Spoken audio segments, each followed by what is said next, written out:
Hello, hello, and a very warm welcome to the southern tip of the African continent, Robben Island in Table Bay.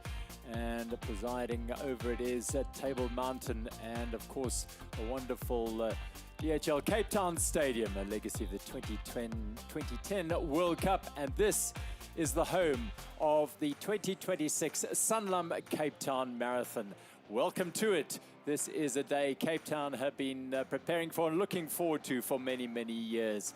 And the mayor of the city of Cape Town, Gordon Hill-Lewis, is holding the peace flame. Alongside him, Springbok rugby captain Sia Kolisi, the founder of the Cape Town Marathon and a former Rugby World Cup winner himself as well. Francois Pienaar to the left of Jordan Hill-Lewis.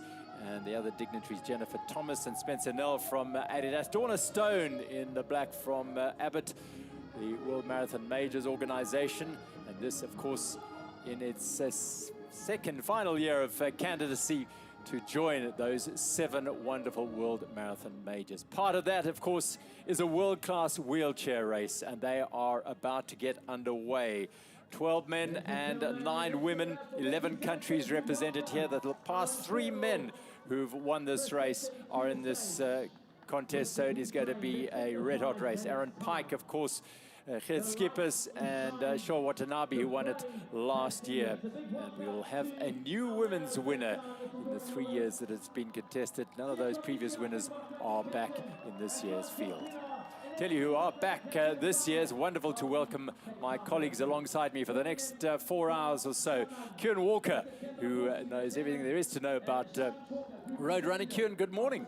Good morning, Gerald. It's fantastic to be here again on the commentary hot seat, and I'm looking forward to an exciting day of racing. If anything is to go by from yesterday's action, this morning's going to be thrilling. Yeah, that was the nations recently married.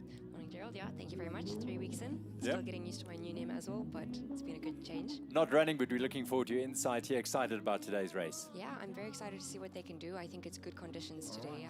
I think we're going for course records for the men and women, especially if we're looking at yesterday's races. I think we're going to have a lovely race today.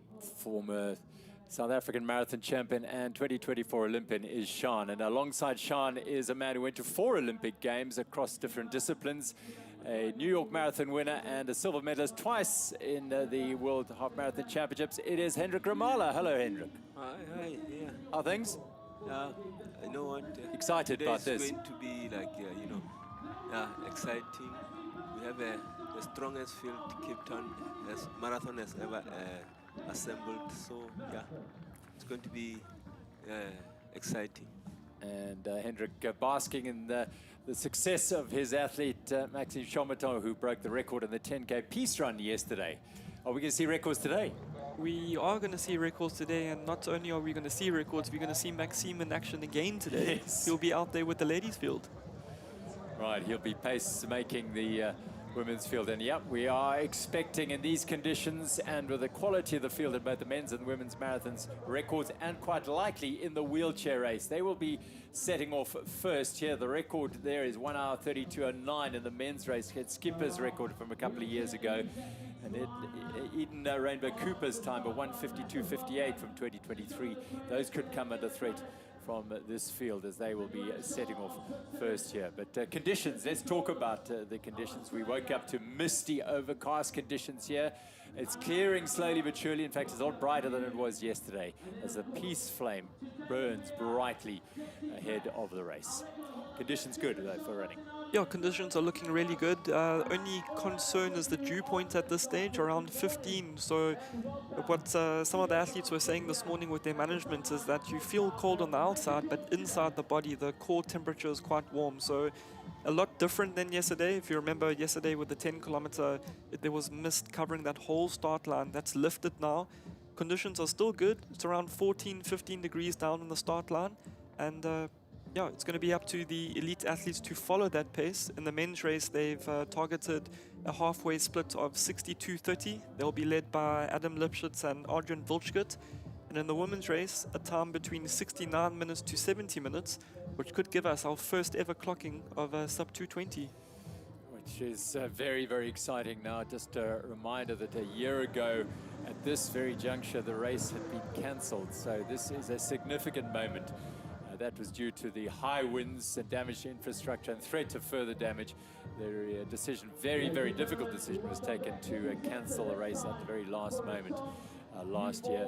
Hence the excitement, the thrill around this year's event. And well, sitting closest to the camera here, Manuela Shah there, won all 6 Abbott World Marathon Majors in 2019, was 3rd in London recently, so she's in very, very good form. Her first not visit to South Africa, but her first wheelchair race here, having visited here as a holiday maker in 2017. Vicky Sampson stirring the emotions at the start line. It does get you going. Sean, these sort of conditions, as a runner, you'd be happy. Yeah, I'd be happy with this. I think especially in Cape Town, I think they've chosen a great time to move it to. I think May is perfect. It's nice and cool. As Kuhn was saying, the dew point might be a little bit of a factor, but I think it's just about keeping cool out there and just being aware of what is going on. But I think you couldn't really ask for better than this. The wind looks really still today, and I think that's going to be great conditions to run in. Yeah, I think with no wind at all, we're going to see some really fast times from the guys and from the ladies. Like Kuhn have said, maybe a sub 220 for the ladies, and maybe a 205 for the men. That would be awesome. The record 220, 222 under threat. I think so. It's also Glen Rose's record, yeah. Yeah, Glen Rose's record. It's the fastest time on South African soil. It's the fastest time on African soil, and I think the ladies do it well today. We're looking at a sub 220, which would be brilliant to have here on African soil. Well, we'll unpack those races as they unfold, but as I said, we first get to get the wheelchair race underway as this Sanlam Cape Town Marathon takes another step forward in its bid to join the Abbott World Marathon Majors. And today, as I say, much hinges on it, but so much work has been done, so much is in place now. Yeah, Clark Gardiner and his team have done a fantastic job of elevating the Sanlam Cape Town Marathon to where it is now. Not only are we seeing world-class elite fields in both the men's and women's marathon, but also the wheelchair race, as you mentioned already, Manuela Shah there on the left. On the right there with the red and white, that's David Weir. He's an 8-time London Marathon wheelchair champion. One short of Bruce Fordyce and the comrades, but a legend in his own right. And, you know, we're watching history today. This will become Africa's first major. It's phenomenal. This is the spiritual home of distance running in the African continent. So it is only right that we should have a World Marathon Major on the African continent, and wonderful that it could well be happening right here in Cape Town. And David Weir finished 3rd at London as well. So these athletes are busy, that's for sure, and in some good form. You can see just behind the wheelchair athletes are your elite men and women, and almost that iconic stature figure of Eliud Kipchoge, former world marathon world record holder, double Olympic champion. It's unreal that he's got this huge pedigree and history in marathon running, yet this is the first time he's ever running a marathon on African soil. It is quite astonishing, that statistic. So the ceremonial start to the day's proceedings here in Cape Town. In the shadow of the Cape Town Stadium and the Greenpoint Athletics track, there are 2 start shoots for the main race, of course, but the elites will start here from outside the stadium. Here's Jordan Hill-Lewis, the mayor of the city of Cape Town. From Cape Town and from around the world, in particular our 9,000 international guests, we welcome you to the mother city, and we hope that you have an incredible time here. I want to give a huge shout out to 2 gentlemen. It's my honor to stand beside them today, our national heroes, Captain Sia Kolisi and Captain Patrick. And I want to give a shout out to all of our elite athletes. You are so welcome in our city, but in particular, the goat of all goats, Eliud Kipchoge. Cape Town is so supportive of this marathon. I give all the honor to the remarkable team who have organized this marathon over many years. The city of Cape Town and all of the people of Cape Town support and love this marathon, and we cannot wait to see how it crosses its own finish line in the coming weeks on the cusp of major greatness. Have a fantastic time in Cape Town and have a great race, everyone. Thank you. Thank you very much. Hill Lewis, the City of Cape Town Mayor. And now it'll be a rendition of the South African National Anthem.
You can hear that reverberating around the continent, around the world, particularly from Siya Kolisi, singing it with just the same passion he does ahead of leading South Africa on the rugby field. But a wonderful rendition. Vicky Sampson, the songstress, leading the anthem here at the start of the Sanlam Cape Town Marathon.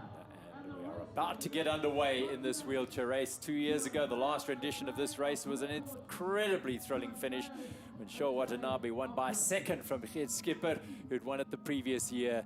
Aaron Pike is here as well from the United States. Jetse Plett, one of the greats, all-time greats, the big man in the orange there. He is a man looking for a first marathon when he is so decorated across para-tri and Paralympic sports. And that is the quality of this field.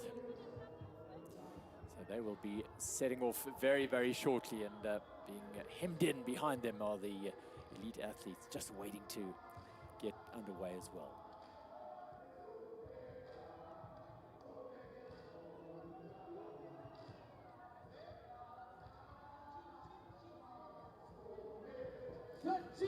Seconds. 30 seconds ahead of the start. Great excitement ahead of the Sanlam Cape Town Marathon, and our first wave of starters is the wheelchair men and women's race. 12 men, 9 women, 11 countries represented here. And the past 3 men who've won this race are all in this field. We'll have a new women's winner because the previous winners are not present, but the quality of the field is exceptional. Spare a thought for Christy Dawes racing her final race as an athlete. Away they go in the Sanlam Cape Town Marathon wheelchair race. And they will set the pace and set the tone heading through the streets of Cape Town on this misty, cool morning, but it is likely to burn off and become very, very sunny and warm as the day progresses. Head down Fitzsonnenberg, and then they'll turn right towards the waterfront on Beach Road and snake through that wonderful, iconic area of Cape Town. Metropolitan Golf Club on their right. This is the best men's elite field that is graced African soil. Conditions looking good. We're viewing it from the air, something we couldn't do during the peace run yesterday due to the thick mist. So this is a good sign. Yeah, very good sign indeed. Quite a quick start there by Shaw Watanabe, your defending Sanlam Cape Town Marathon wheelchair champion. But just behind him already in his slipstream is David Weir. And yeah, we are set for some thrilling action out on both the wheelchair event and the men's and ladies marathon that will be starting 10 minutes behind them. Absolutely. So they will head on the road and into that waterfront region. And pace is hot already. Yetse Platt is up ahead, then Weir, then Watanabe. Skipper there as well. So this is the quality. Pike in there as well. And immediately getting in the line. And just to show you the type of pace that these athletes are going, I saw them go past the 1 kilometer mark. It was 1 minute and 43 seconds. They are flying. They are phenomenal athletes. With the mist, I know that the wheelchair was a little bit of a, where they needed to use wet gloves or dry gloves because it can make quite a difference because they have to grip on their wheels and push themselves along. So it's a whole lot of different tactics that we have to think about for running. And it's quite interesting, like how much they have to think through and how much technical stuff goes into the wheelchair races. Absolutely. Kota Okinue of Japan was in third wheel here. And this is a quality field. Mazo is on the left here, just trying to move up. Pike, the defending champion, Nishida and Ying. That's the lead group. And already the athletes who are heading to their start, just getting a first glimpse at these super athletes. Multitude of Paralympic medals, world titles, and marathon victories in this entire field of 21 men and women in the wheelchair race.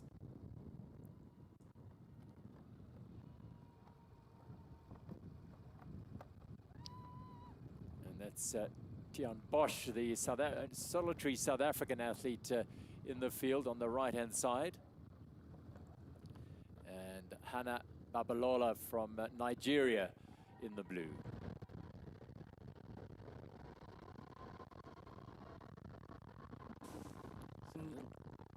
Nice to also get some great insight from Ernst van Dijk, multiple Boston Marathon wheelchair champion, and who was quite instrumental in putting this field together for the Sanlam Cape Town Marathon. And he was just saying there that a very good clean start from the men, and to expect a big pack for a while because drafting really matters in wheelchair racing.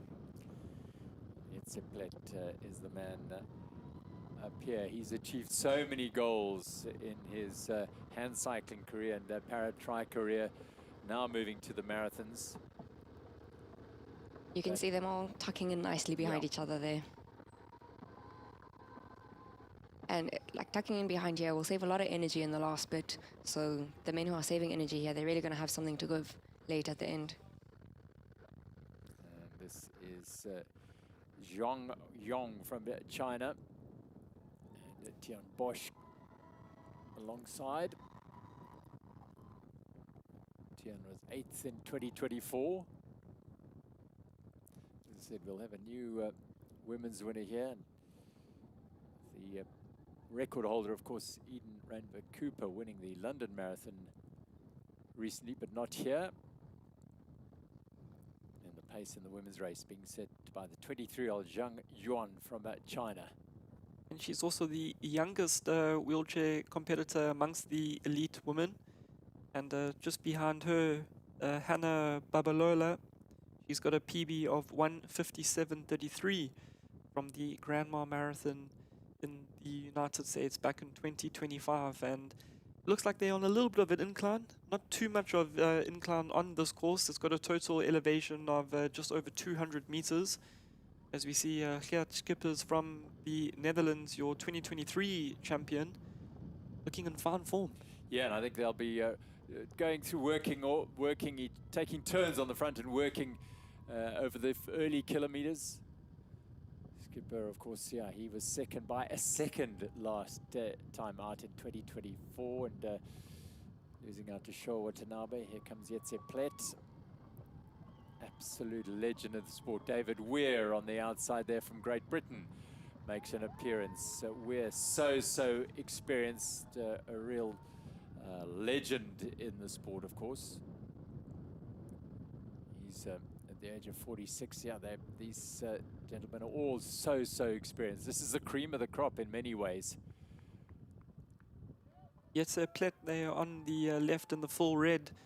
He's an 8-time Paralympic gold medalist. But here are the top athletes being introduced. Ruti Aga, she's got a 2:18 marathon PB and looking to become one of the first women to break 2:20 on African soil. Next to her, Dera Dida in the colors of Adidas. She is the wife of Olympic marathon champion Tamara Tola and a fine runner herself. Yeah, we must expect big things from her. Coach Dedefu, you know, they've cleaned up in Ethiopia. I think he's the best coach in Ethiopia, and he has produced Olympic champions, and then the wife will for sure do something special today. Yeah, the call-up of our leading men. Boki Kebede Asefa, he was down to run the Sanlam Cape Town Marathon last year before the event had that mishap on the day with the cancellation due to the high winds, but he is in great form. Mohamed Issa is a 3-time World Marathon Major podium finisher there in the colors of a DSM. He's finished second in Chicago, Tokyo and Boston, and he will be looking at trying to make yet another podium and hopefully the top step. But next to him, the GOAT of all GOATs, Eliud Kipchoge. What an amazing scene, seeing this man on the streets of Cape Town, and more especially in South Africa. Well, he's transcended the sport, hasn't he? He has single-handedly grown this sport and the discipline through his incredible performances. 11 World Marathon Majors, 2 back-to-back Olympic titles, and running a first marathon in the African continent, on the African continent. His wife, Grace, is running her first marathon today as well.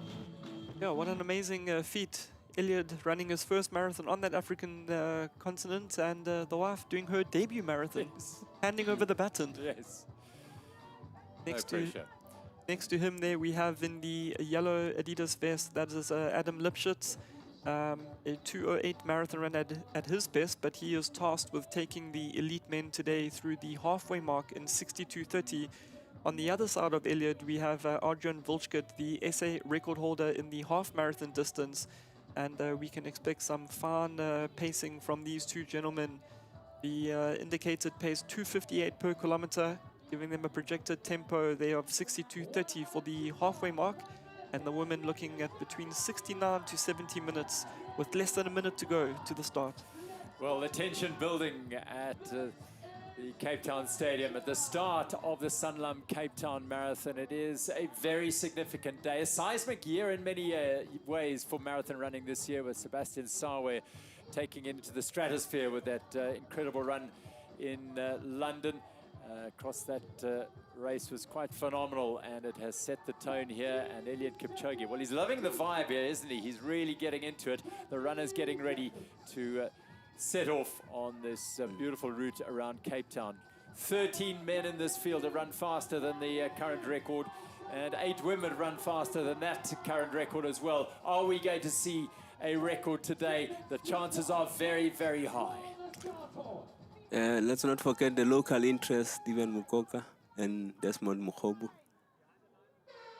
Away they go, the start of the 2026 Sanlam Cape Town Marathon, the strongest men's and women's fields ever assembled on a marathon course in South Africa, and they set off. Amongst them, Eliud Kipchoge, the greatest of all time, but there are so many contending for the victory here today. What a vibe, Sean, this is amazing. What a vibe. Yeah, that start looks electric. It's being on a start line is something really, really special, and I think heading for a World Marathon Major, there's so much energy, I'm sure, that they're carrying there today. They all know it's good conditions, all the athletes are prepared to run fast, As Hendrik said, we have a few South Africans in there. I think there's 4 or 5 South African men. Unfortunately, no South African women doing the marathon today, but at least we still have some men representing us out there today. Well, they head off down past the golf course and to the road, very shortly turning right. Here we have one of the local athletes, Sihle Mapukata on the left. Not too sure what he's doing there because he's not one of the elite started athletes there. You can see he's in one of the normal batches. Yeah, I saw him jump as we came away from the shot. You saw him move into the field. Wow. Not entirely sure how he managed to do that and why he's there. Nevertheless, behind him, Adam Lipschitz and Adrian Wilschit, they'll be doing the job here. The pressure and the responsibility of setting the pace is a big one. Yeah, it is a big one. I think Adam's really, really good at it. He's paced all over the world, and I think he's a perfect person for this. So I think he'll set the tone really nicely for it. And I think vaccine will be good for the women as well. We have some Ethiopians as well in the women. They're teammates of the Ethiopian ladies running, and I think it just helps to tuck in behind that. Yeah, very professional pacemaking. Yeah, Adam is very experienced there, and Adrian is very fit. He ran a sub 1 hour in New York half earlier this year. So yeah, they were in for a very fast race up to halfway. 62 will be easier job for Adrian. So yeah. Yep. What makes a good pacemaker, Hendrik? What's the key? What's the important thing there? The main thing for the pacemaker is not to take the pace up and down. You need, like Quinn says, steady. Let's go 258, 259. If you are out of pace, it must be by like 1 or 2 seconds. So you want constant pace. And this is what we're going to get. So let's expect fast times here. I know who you're looking at, the man in the middle there. Bernard Biwat, eh? Yeah, the man in the middle there with race number 30. And a very, very strong athlete who lives and trains in Iten in Kenya, around 32 kilometers away from Eldoret. He's run 2 marathons in his life. He's won both of them. Frankfurt and Paris, yeah, 2:05:25 at Paris, and a pretty handy debut 2:05:54 as well. So he's there, isn't he? Definitely, and the fact that they're going at around a 62:30 pace, which is the pace that he's used to, and the fact that he's right there on the pacer's shoulders just shows that he is here to run fast and run really quick. Now the other start venue is on Beach Road, and starting there are the Abbott World Marathon Majors Travel and Tours Age Group World Championships, which is another feather in the cap of the Sanlam Cape Town Marathon. Athletes from all over the world are taking on the age group marathon, which is a significant moment for all these athletes. Around 1,800 of the best age group marathoners from around the world, from categories 40 to 44 to over 80 years of age. 70, I think, over the age of 70 in this field. Quite phenomenal. Wonderful to have them all visiting South Africa. Some 8,000 athletes across the events from all over the world here. The lighthouse in the background, Moody Point, Green Point, a beacon, and this, as I said, one of her 2 start shoots for the first time. Yeah, you can also see the world champs athletes have the yellow bibs, so they'll be easy to spot out there, which is nice because people can cheer them on. They know that they're going for the world champs. It's nice to have that part of the race. I think they really are ticking off all the prestigious boxes for this race today. Yeah, we're literally watching history here in the making. You know, all around the world, the most iconic events like London, Boston, New York, Berlin, Chicago, Tokyo, Sydney, and now on everyone's lips, the Cape Town Marathon. Absolutely wonderful scenes on Beach Road in Cape Town. The Atlantic Ocean is mere meters away from these athletes, and mere seconds away is the start of the 2026 Sanlam Cape Town Marathon for the Abbott World Marathon Majors Travel and Tours Age Group World Championships are underway, and they head off in their various different categories, running to become a world champion here in Cape Town. A very significant moment indeed.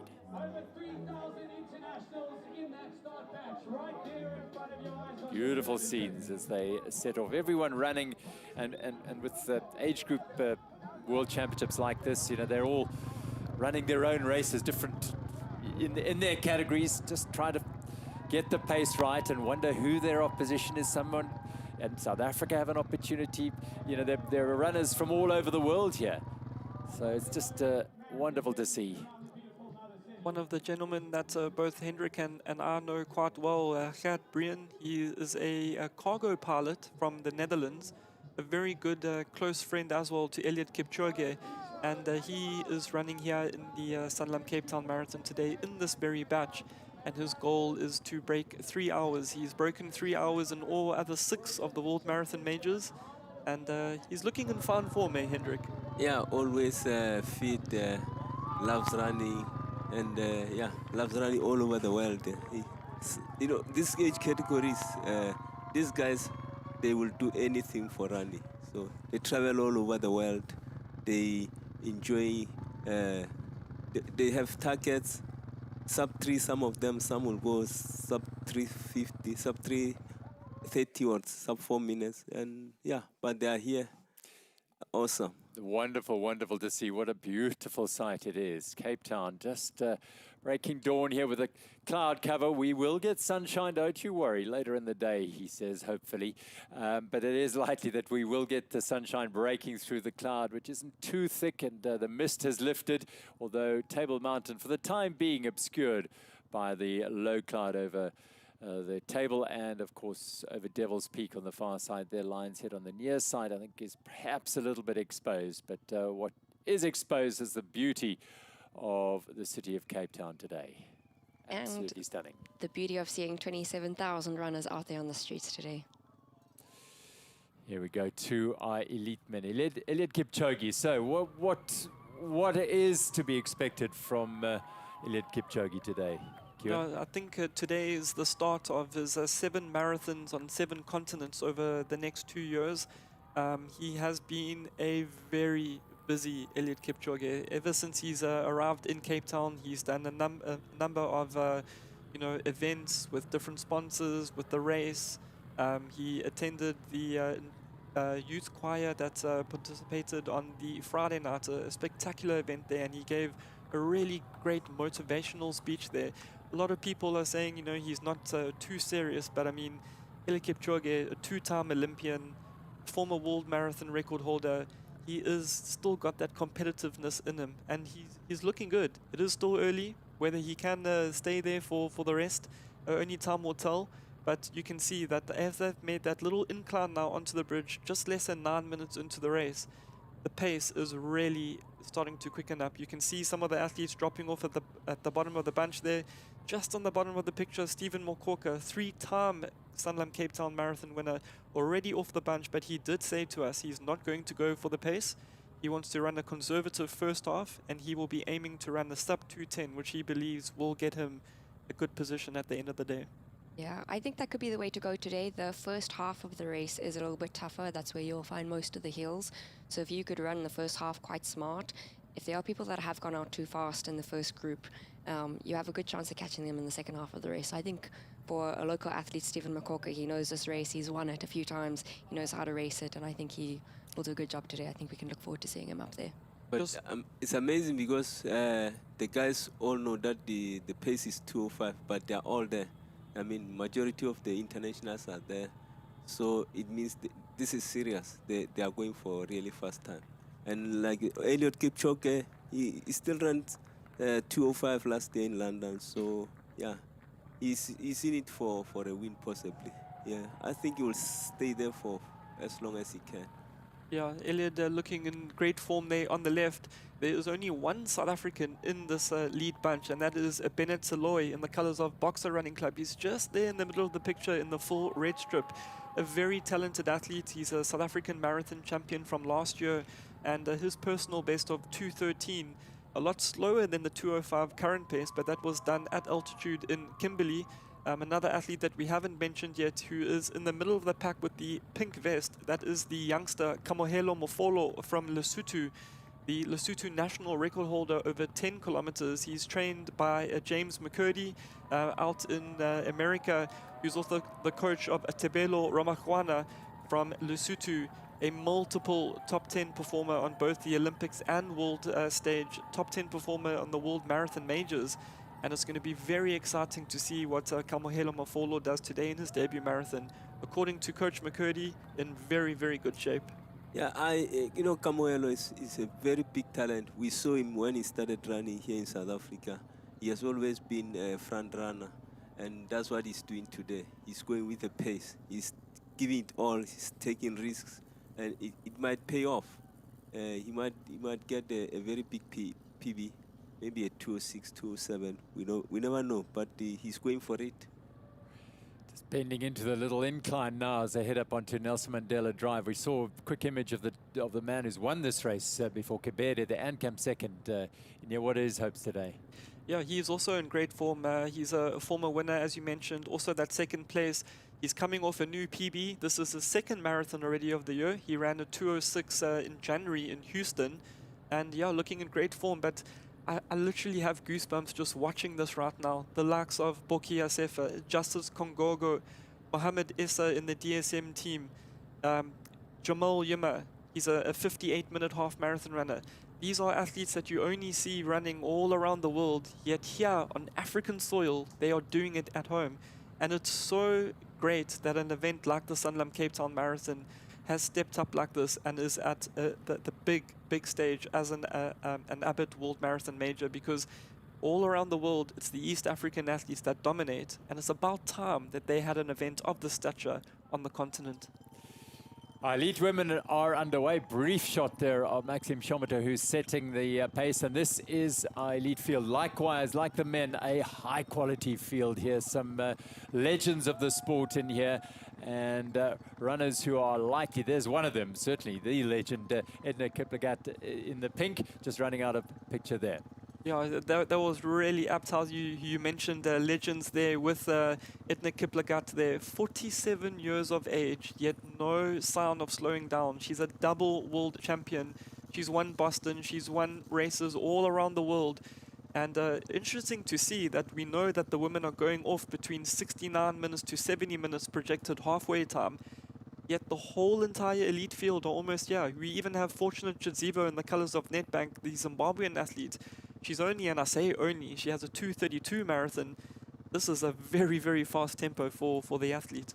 Yeah, I think you can see all the ladies have tucked in there. I think it's just a little bit hard because if they haven't gone with the group, then they're out there running by themselves, and a marathon's a long way to go by yourself. So I think it's a toss-up where do I stick in the group and do I go with the pace, or do I run by myself? And sometimes it is better to just try tuck in and have company for a little bit of the way, because then you get pulled on for a little bit longer. It looks like they're all tucking in. We're going to see massive personal bests today, I think. Yeah. Edna looking very, very relaxed, but I think one of the biggest danger women of the event, the athlete in the colors of Adidas there just behind her, Dera Dida, a 2:18 marathon run at her best from both Dubai and Berlin, and the wife of Olympic marathon champion from Paris, Tamara Tola. And the way Tamara Tola obliterated that Olympic course record on that day. Sean, you were there. You ran that Paris Olympic marathon. It was a very tough course. Yeah, it was a tough course. If you looked at that course, you're like, no, this is not a PB course. It's not a course record course. And the ladies went for it. They're absolutely flying. So I think it shows how strong she is. So even with Cape Town Marathon having a few hills, I think we're really looking to a good time today from her. You can see a little bit of communication going on there between Adam Lipschitz and Arjun Vulchkut. And as exciting as it is to see Vulchkut here as a pacemaker, I cannot wait until he runs his debut marathon, because this is a world-class athlete. I think by the time he gets to the marathon, Hendrik, 203, 204 debut perhaps. Yeah, we're very lucky. We have Adrian, we have Maxime. Yeah, they will hit the marathon probably the same year. And then that's when we're going to see the best of South Africa. We're expecting the next phase. The next phase. You're going to see a 204, 203 from these guys. Yeah. And I just hope that the young ones out there are also pushing hard so that they can be part of this new group of guys who are going to be running for us under 205. So it's exciting, actually. And I think you saw a little bit of concern there on the face of Arjun Vulchkut as they make their way towards the first of the elite water tables. And with that little hill, I think it slowed them down just a little bit going through the 5 kilometer mark there. It was around about 15:01, so just off the pace scheduled. They were looking at 14:50 for that first 5 kilometers, but with that incline on the bridge, I think we're going to start to see them making up time now, Sean. Yeah, I think so as well. As you see there, Adam, another little glance at the watch, and yeah, brilliant pacemaking by both Adrian and Adam. And Borki Asefa, the 205 guy right next to him, he's a very aggressive front runner, and that shows, Hendrik, that the guys are wanting to run quick today. Normally when the pace is set fast like this, you can start to get gaps, but the guys are pushing up front there. Yeah, still a big group of guys. I think it's to do with the weather conditions. And some guys also seen that top 10 is going to be very difficult. You know, top 10 pace, out of top 10 you don't get anything. So it's better to be in this bunch. If you want to make top 10 and make some money, you better be in this bunch. Yeah, and that's another little incentive, of course. Good prize money on offer here. Without the bonuses, over around 4.8 million in total across the races. But there's plenty of opportunity to add to that via the record-breaking runs. So the pace is good, and the men doing the pacemaking are superb and know exactly what they're about. Adam Litschitz keeps checking over his shoulder, making sure it's all intact, and perhaps looking over his shoulder and saying, am I really running with Eliud Kipchoge on my shoulder? Yeah, I think to be touching shoulders with someone like that, Yes. and he's actually setting the pace for him, it must Yeah. be such a privilege. They look very comfortable. I think the men, they've all in a nice group still. You can see it hasn't spread out too much, so they've all still agreed with the pace. They've gone through 5Ks, they know where they're sitting, and yeah, I think it's going to be a brilliant day. Well, this is one of the busiest roadways in South Africa normally on a weekday, but it is belonging to the runners today in the Sanlam Cape Town Marathon, which is just a wonderful scene as they make their way through the city. And now with the leading women, and they coming through to that split as well. And there it is, 17:14. The pacemakers are on the front there, of course. Unity Dagnall and Aletta, the other pacemaker, and of course Shomiton there as well. Everyone together for the main contenders anyway. Yeah, all there in the bunch, and you can see them strung out a little bit, but that's just because they went through that first elite water station. And there's always an increase in pace of the elite athletes to get their bottles. And you'll see that these elite athletes have got all their different mixes in these bottles, and they pick them up at every 5 kilometers. So all the way from 5 kilometers up to 40. It's at 5 kilometer intervals, they will receive their bottles and different carbohydrate mixes, some gels there, and fueling, very, very important in the marathon. We saw Yomif Kajalcha and Sebastian Sawe in the London Marathon, that historic race where they became the first two athletes to break 2 hours in the marathon, and Kajalcha missed his bottle at 40 kilometers. And they've actually come out to say that that perhaps was the reason why he lost the race, because his fuel just went down. Yeah. Little thing, well, I mean, it's not a little thing, that's a big thing. And in the last couple of kilometers make a big difference. Yeah, fueling is very important these days. I think that's fueling plus technology, shoe technology, is what is taking these guys to the next levels. Unlike previously, where fueling was we know we didn't have all this expensive and very powerful supplements.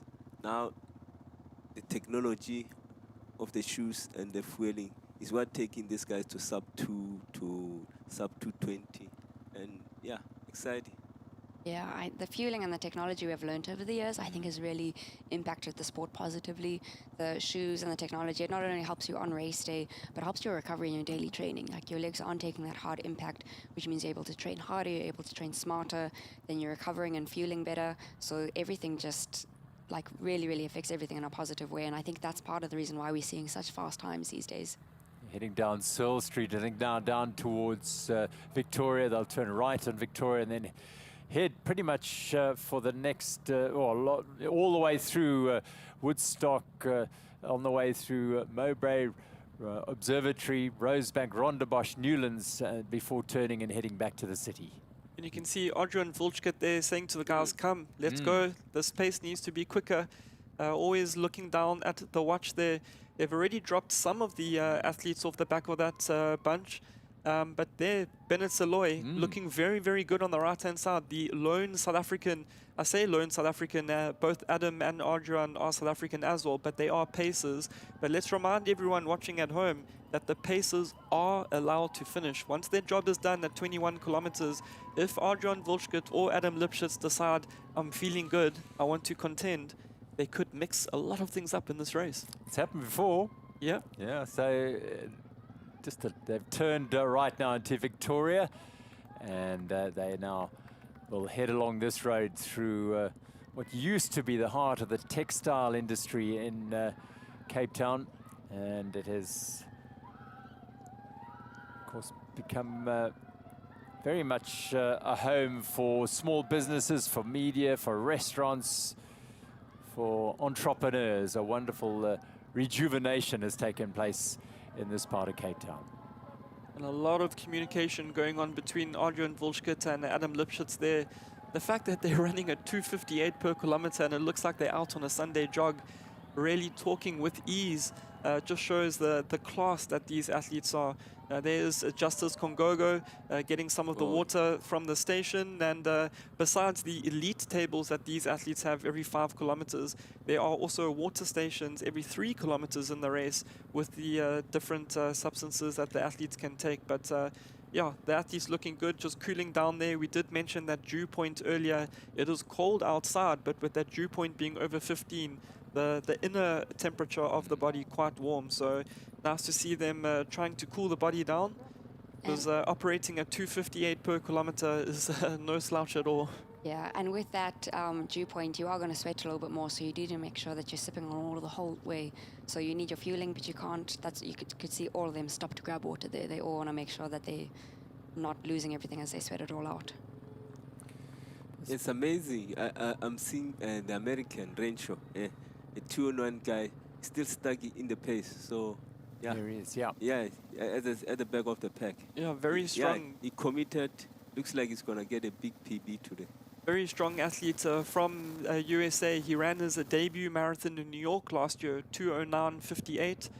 He's part of the Minnesota project based there in the United States. And yeah, like you mentioned earlier, Sean, it's that decision you have to make from the get-go. Do you go with the bunch or do you run your own race? Very hard to run on your own. Yeah, It's a difficult one. Yeah, when do you make that call?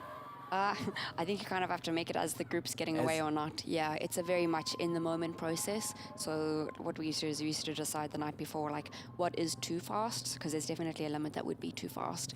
And sometimes on the day you just decide, oh, I'm just going to go for it and I'll see what happens on the other side. Further up the road, David Weir in the wheelchair race, setting a cracking pace. The man from Great Britain, an absolute legend in the sport. This is a jam-packed field, so the risks going to be taken. These athletes are going to be pushing for every single opportunity they can to take advantage and make it count. But David Weir, an 8-time London winner, he was 3rd there this year, so he's got some good form.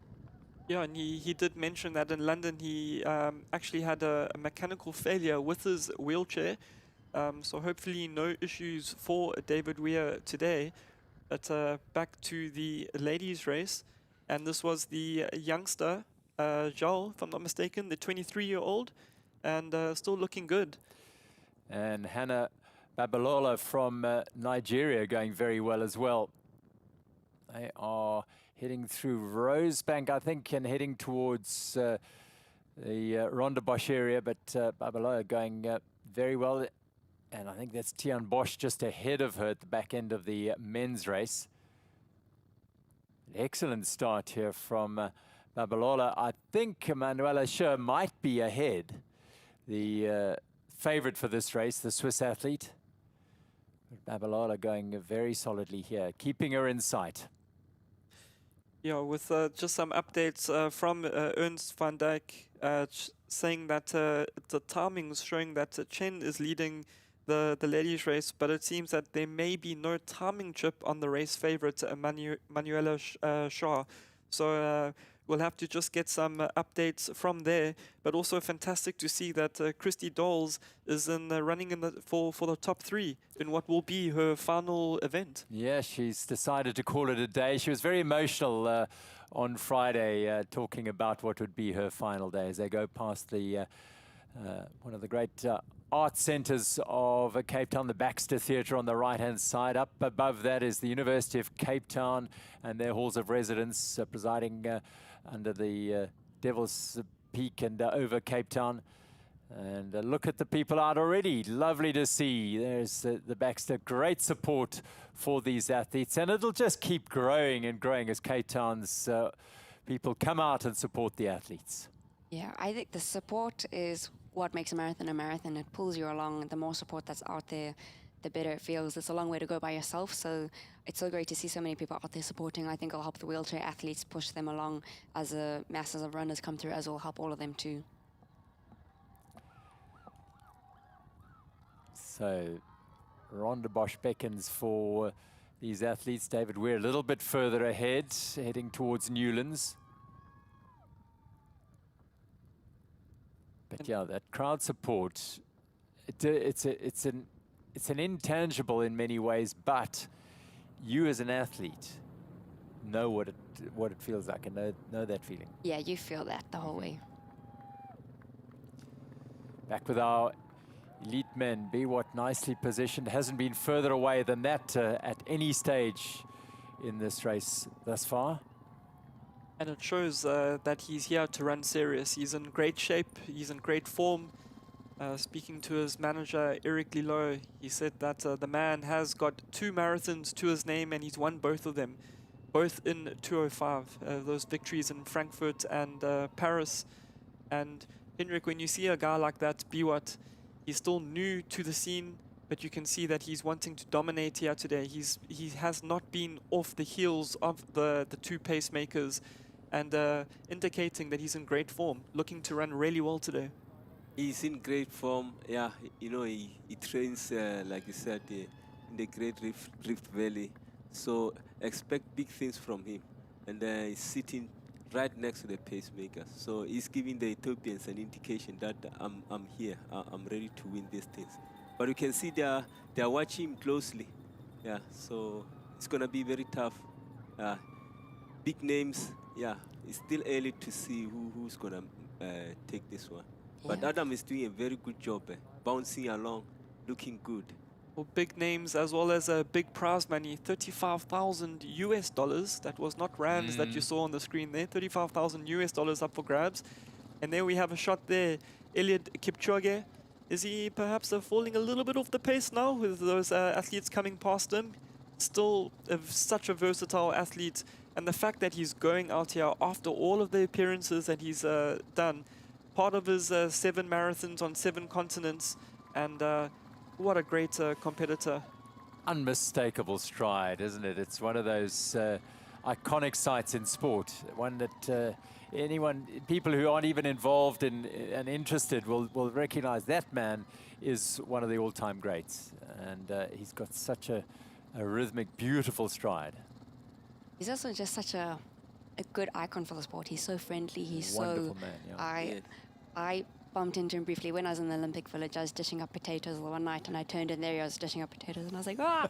And I was like, oh, good luck for tomorrow. And he just turned around with the biggest smile and said, thank you. And I think it just shows what a humble guy is, how much he adds to the sport with his personality as well as his legs. They do a lot of talking, but he brings so much to the sport with his personality as well. Well, that gives you an image of where they are, and in fact the whole route, of course, as it heads out to its furthest point at Claremont before turning back and then coming through the suburbs of Cape Town. And Kipchoge is still looking very good. Remarkable athlete. But Dida has got the most economic and easy-looking stride. Yeah, Dida, I think, is one of my big favorites today to take the title. Edna almost an unofficial pacemaker for the ladies, although there are the 3 pacemakers just in front of her. Another athlete that we haven't mentioned much of, just at the back of the pack there, Lorna Salpeter. She's actually the quickest in the field, 2:17 marathon personal best. And she has a phenomenal story. You know, she originally was from Kenya, moved to Israel. She was a cleaner there, and she started jogging after giving birth to her daughter. And yeah, she is as a world-class athlete. She's run all over the world. She's got phenomenal titles, and also such a great human. You know, speaking to her at the hotel, she had great things to say about South Africa, about Cape Town, and she's excited to be running on African soil. It's wonderful to have them here. And she's very aggressive runner. Eh? She is. Yeah, you saw her in the last Olympics. I mean, she was leading for long, going for it. But then she bombed. But at her best, at 2:17, she's very good. She ha- 2:17 is a personal best there, like you said. Yeah, she has won Tokyo and she's been second at New York, so I'm sure she's going for a win today to try get another world major win. So it'll be great to see how she can run in there. You can see she's just hanging at the back, and that's probably a tactical. First sign here from Bernard Biwott. So, what are we seeing here? Well, Very, very interesting as we see that split there, 30:01 through the 10-kilometer. And I think you perhaps saw Biwott in the front there because they've just gone through the second of the elite water stations. So a little bit of an increase in pace to make sure that they get their bottle. Hope Bernard Biwott did get his bottle because you can see all the athletes around them with their bottles in the hand. No bottle for Bernard Biwott there, but the projected tempo now just a shade over 2 hours and 6 minutes. But that would still obliterate the course record. I think we're in for an exciting race today. You can see, again, the communication there between Wilschkut and Lipschitz, just trying to keep that pace honest. And the guys are going for it today. We are in for a thrilling race. And the fact that the second half is even faster. Yeah, it looks like Biwa is in a rush. Eh? He wants to go. He can't wait. He's telling the pacemakers to go. look at the effect of it. Eliud Kipchoge is starting to lose touch with that group. We have Bennett Saloy still in the back there. Good to see our South Africans still in the mix. Yeah, it looks like Eliud is struggling a little bit with the tempo. Their 5K and 10K seem to be the same pace, so that maybe they agreed on slightly slower than 62:30 through halfway, which is probably because of the hills in the first half and the dew point. It was probably a tactical decision, but they're still holding the same tempo, but they've possibly picked it up now from 10Ks to see if they can make up some time. Yeah, the communication out on the road, there are those cyclists also on the side of the road there that will be giving information to both Arjun Wilschkut and Adam Lipschitz, and a little smile there. Arjun looks like he's out on a Sunday morning jog, yet they're running at under 3 minutes per kilometer. It's phenomenal the way these athletes are. They are incredible.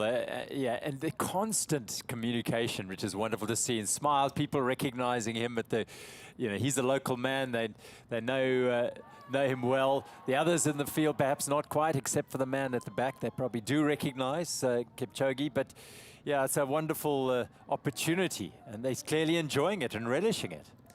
Yeah, definitely. Yeah. And these guys are taking full advantage of these conditions. A little smile there as well by Adam Lipschitz there. But Bennett Saloy, Hendrik, is looking really, really good. I know it's very early. It's only 10 kilometers into the marathon. They say the marathon starts at 32 kilometers. But he's our lone South African contender, and he's looking good. It's amazing. He took a big decision. He's going with the fast boys. He wants to run fast. So, yeah, let's expect big things from him. So, I mean, in that point that he took the decision, I think we talked about this a little bit earlier, at that moment where you think, do I hold back, or do I stay with them and push myself just a little bit deeper this early? Yeah, I think he's probably gone with the, I'm going to trust the training I've done, see back how it myself. pays off. Yeah. I support the decision. This is what I used to do. You won't know your potential until you go out there and push. It doesn't matter if you struggle later, but give it a try. Because running alone at the back, running a marathon alone is a big ask. I think even Eliud knows that he's trying to make it back Yeah. onto the back of the group. He doesn't want to run by himself out there. And you can see on the back of his vest there, he's got his favorite slogan, "No human is limited."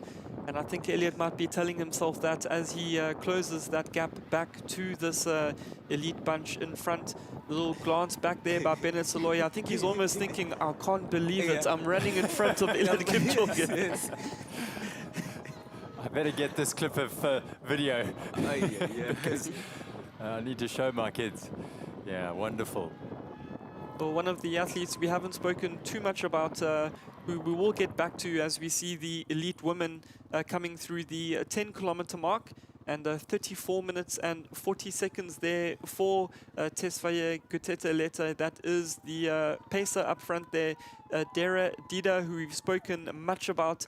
There she is in the Adidas strip in the middle, in the purple, and then a very dangerous lady as well, who's showing in position 8, but she's now up front there. That is Mestawut Fikir, also a sub-220 marathon performer at her best. And we've got more than 10 women here operating at sub-220 tempo. This is fascinating. I think they're going a little bit slower than 220 tempo at the moment. If they've gone through 10Ks in 34:40, which was probably a tactical decision. So the pace was supposed to be 69:70 for halfway. But I think also the ladies probably decided they're going to go a little bit slower in the first half. I think it's a tactical decision, which is probably why we see such a big group at the moment of ladies running. Just crossed over the N2 highway, which heads out of Cape Town, and they are in towards Rosebank now, the leading women. And I must say, Fakir does look at such an economical, easy-looking style there, John. Yeah, she does. She looks very comfortable. She looks like she's jogging.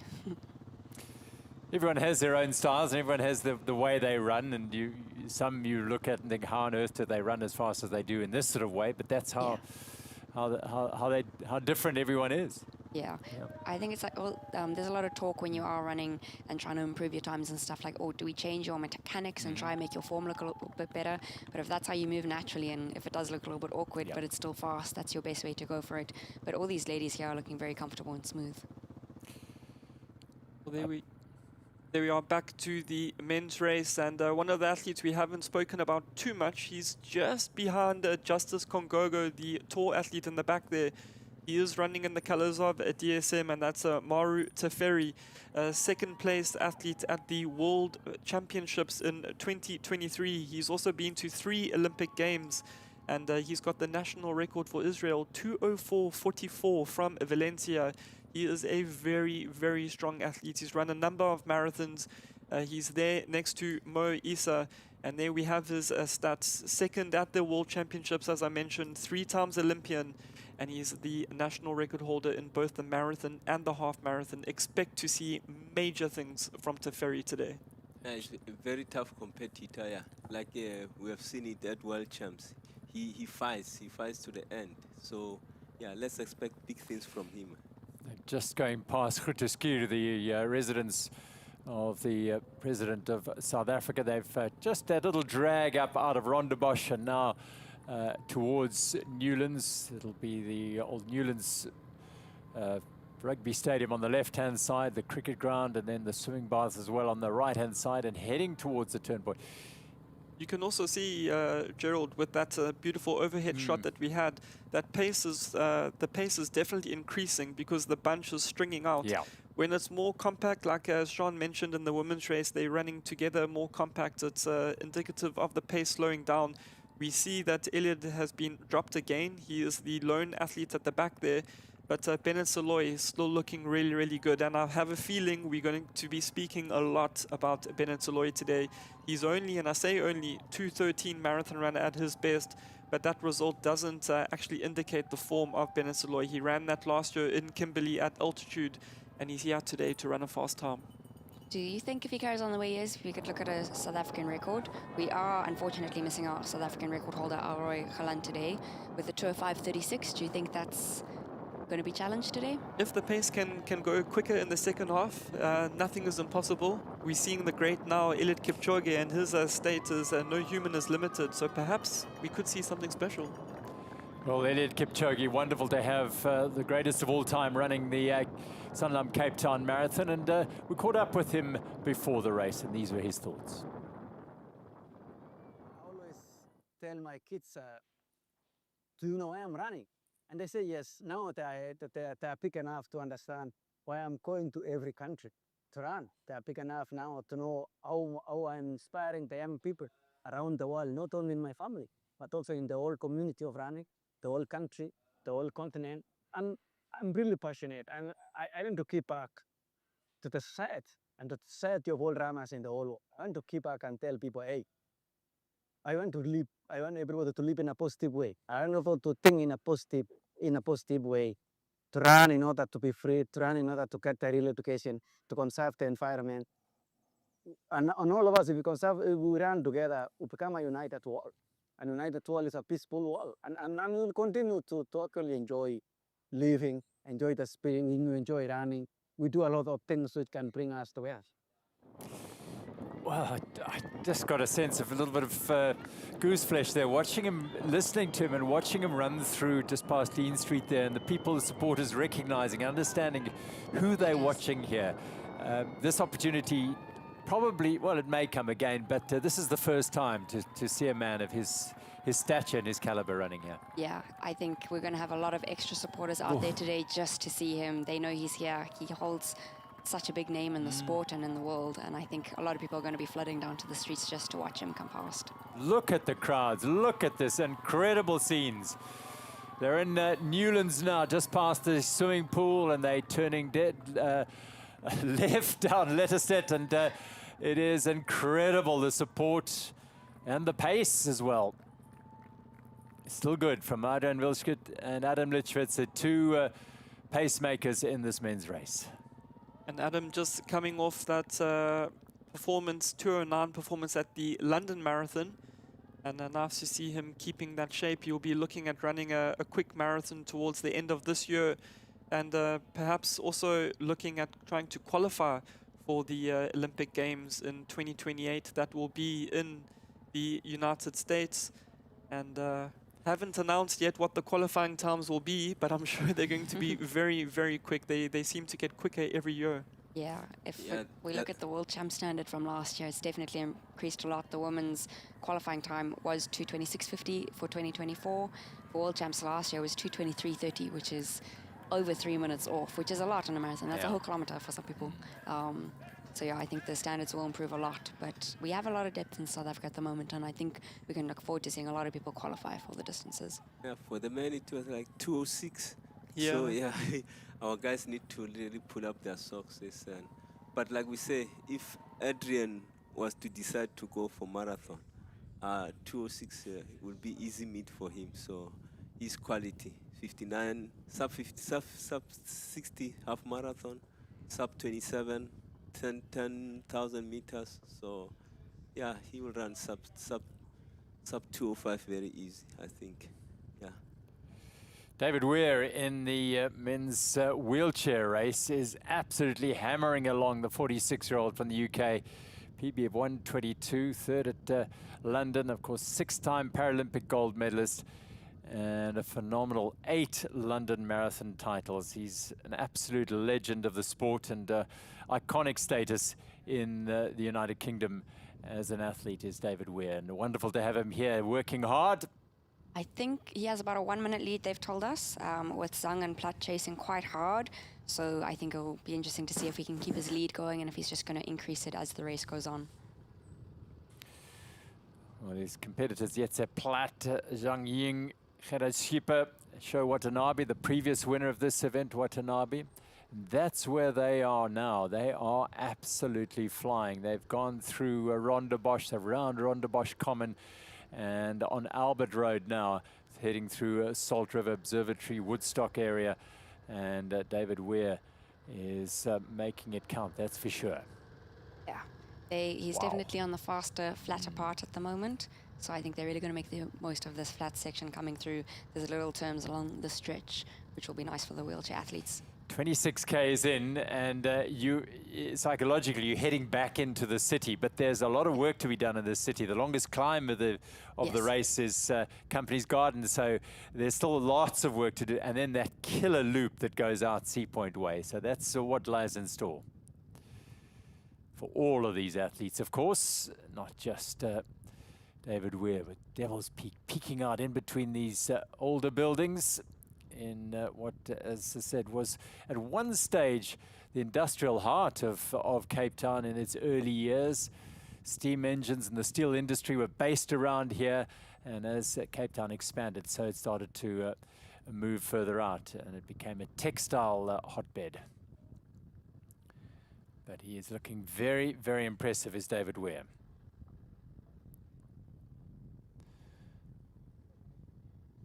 So heading towards the foreshore area of this Cape Town Marathon, our leading athlete in the wheelchair race, and our runners in the men's and women's races still just getting to the turn point, and they'll be making that turn. There is the gap then. Yetse Platt, 1 minute and 20 down. Zhang Ying, 1:47. Aaron Pike, a former winner, as is Sho Watanabe, as they go around the Albert Circle, Albert Road Circle, and Gerard Skipper. So 2:26, top 6. Well, David Weir's got a lot of work to do. Has he gone out too strong? Has he gone out too fast? And will he pay a price over the tough latter stages of this marathon? Only time will tell. Yeah, also, this is probably one of the hardest sections in terms of it's very quiet out there. I remember when I ran it back in 2024, you hit the stretch and it's so long, you just see the road ahead and it's very, very quiet on the sides. So I think if there's like any point where you have to zone in, now would be it. And if he can get to Company Gardens, which is the last hill, if he can get up that, then it's just, I think it'll be quite a fast finish home for them if they can just get to that point feeling good. Just confirmation of the prize money in the wheelchair invitational race. $10,000 to the winner at the moment. It is David Weir who has his hands on the money for now, but it is a long way to go still. Back we go to the women's race, and they have just gone past Dean Street, the intersection there, the Newland swimming bars on their right-hand side. And they will be making that left turn very shortly to do the little loop and then head back towards the city. Still quite a big group there. We can see our 3 male pacemakers just in front. Eliud Kipchoge now back to the front of that pack. And just as we're seeing in the men's race with Eliud showing that age is nothing but a number, Eliud Kipchoge is definitely the definition of that.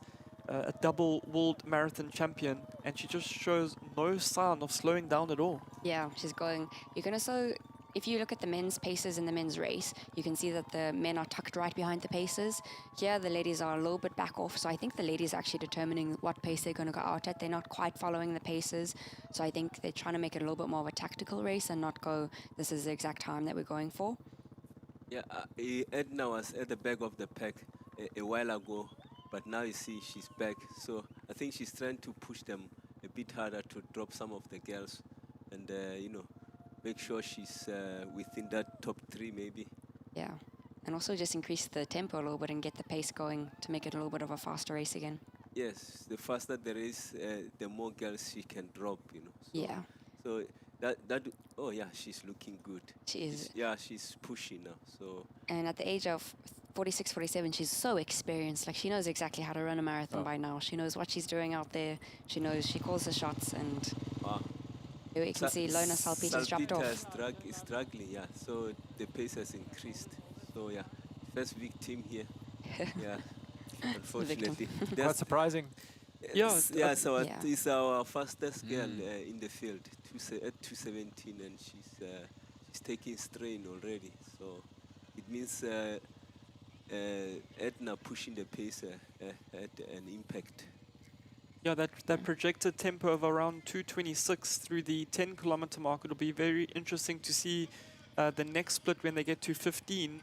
And I suspect that we're going to see a very, very fast second half, especially the likes of Dida Fikur as well. These are women who can run mid-65, 66 half marathon times. And when the going gets going in the marathon distance, we've seen it happen. Is it due to the shoes, the technology? We've seen the athletes really start finishing very, very fast. I mean, Sebastian Sauer dropping a 59.01 second half in London Marathon to become that first person to break 2 hours. But back here to the men's race, still a lot of communication going on between Adrian Wildschut and Adam Lipschitz. And this is what makes, you asked earlier, what makes a great pacemaker. It's the communication. They're talking to the rest of the athletes. They're checking that the time is right. And they're telling the guys, come, we're not here to play around. We're here to run fast. Let's take full advantage of the conditions. Yeah, we're doing this for you guys, and we want to be part of it, and we're doing our best here. Look at Adrian Wildschut is so relaxed, so comfortable, and looking very, very comfortable as well. Bernard Biwott as well is a man who's constantly keeping an eye on the pace as well. Definitely, and we've seen him from the get-go. Bernard Biwott has been up front. I think the pace has slowed down a little bit again. Going through the 15-kilometer mark, it was a time of 45.03, and it's a projected tempo at this stage of 2:06.48. So not 2:05 yet. I say yet because we can expect to see a very quick second half, but still well under the course record. Course record 2:08.16, and Abidisa Tola said that in 2024. That is under threat. I think just at the start line, we looked at the start, we said that's going to come under threat here because so many of these have run faster than that. Yeah, the caliber of athletes racing today is just incredible. I think with the pace being a bit, sluggish, the guys who are fast finishers like Jamal, Ymer, I think are going to take advantage, the Ethiopian. Yeah, there he is there, Jamal Ymer, 26.53 over 10,000 meters and 58.33. He did that 58.33, Hendrik, before the super shoes came out to play. Yes. So he's a phenomenal athlete. I was speaking to his agent, Malcolm Anderson, yesterday, and he said that Jamal is in great shape and looking forward to a beautiful run today. Yeah, I think with this pace being slow, it gives him advantage because the last 10Ks, the last 5Ks, he's faster than most of these guys. So, yeah, he will be fresh and then he will push. So, yeah, but Adam is looking very good. Doing a very good job. Yeah, he's looking really, really good. Both Adrian and Adam have been tasked to take this pace to the halfway mark, 21.1 kilometers. I think that is where Adam will step off. I know Adrian was talking yesterday about going a little bit further. Perhaps he can take them to 30 kilometers, but look how relaxed he is. He's waving at the crowd, smiling, and could he perhaps, once he gets to 30 kilometers, think, I'm still feeling very, very good. I might decide to make the debut today. Imagine. Looks like a winner. So far, yeah, he's looking just too good. He's jogging along, you know. What, Coach, your man is running as pacemaker for the women's race. Yes. He ran a superb 10K yesterday and breaking the record and winning the race, Maxime Chaumeton. How would you feel if he decided to run on? Max. Yes. Now Max is going to have to stop. Yeah. I'm just talking in general terms. If your runner decides to kick on, you let him go. In terms of Adrian, I mean, that will be a big story for us in South Africa. Yeah. Imagine if he was to win a major to be race and as a pacemaker, that will be a biggie for us. Yeah. I mean, if I was him, I'll go for it. I just don't know what the training did, but so far he's looking very good. I mean, he ran sub 60, 59 in New York earlier this year. So yeah. Manuela here from Switzerland is leading the women's wheelchair race, and by the looks of it, leading it by a considerable margin. Yeah, she was a favorite going into the race. She has won all 6 of the other majors, and I think she just wants to take another one off her list. She was really looking forward to being here in Cape Town, and I think she's making the most of enjoying being out there. Spent a holiday here in 2017, but now back to race, and in some pretty decent form as well, because she was 3rd in London. So was this man, David Weir. Now he turns up onto Government Avenue just as we break away. He's heading up the very, very tough, at this stage of the race, Company's Garden. And this is an historic part of Cape Town. On either side, the Houses of Parliament, the Zico National Museum, the library, It's tree-lined, it's paved, but it's hard work as well. Yeah, I think especially the paving under the wheels, they probably do have to work a little bit harder, and then going up a hill as well, he just has to push really, really hard. And just some great insight there by Ernst van Dijk, saying that David Weir, who's in the picture now, is using a carbon monocoque chair developed by the Sauber F1 team. And the cost of the chair is around $30,000 US. So, you know, we say just how expensive some of our carbon-plated running shoes are. This is a $30,000 wheelchair. I think this is more than the cost of my actual car that I drive. It's crazy. For perspective, first place for the marathon runners today is 35,000 rand. Yeah. So that Exactly. would only Dollars, just cover Yeah. the wheelchair. Company's Gardens, yeah, beautiful section of the route laid out in 1652, and used to be growing provisions for traders who would stop in at Table Bay, and the gardens would feed them and send them on their way. But very different now, but beautiful. The original trees, a lot of those original oak trees replaced over the centuries, but still an absolutely spectacular part of the run. Like he has 2 minutes gap on Platt, so looks like it's a done deal, David Weir. Looks like he's winning. Now we are back with our leading men's group, and the pacemakers just a little bit ahead, but keeping that pace steady. You can see it's spread out slightly at the front there, which makes you think that they have... Oh, you can see it looks a little bit more bunched up here, but looking from the top view, it looks like the paces are stretched out a bit, yeah. Yeah. Lipschitz and Wildschut, if you're just joining us here, Pacer 3 and Pacer 1, two men who are setting the pace for the men's elite race here at the Sanlam Cape Town Marathon over the 42.2 kilometers, and a field the likes of which we haven't seen before assembled for this year's race.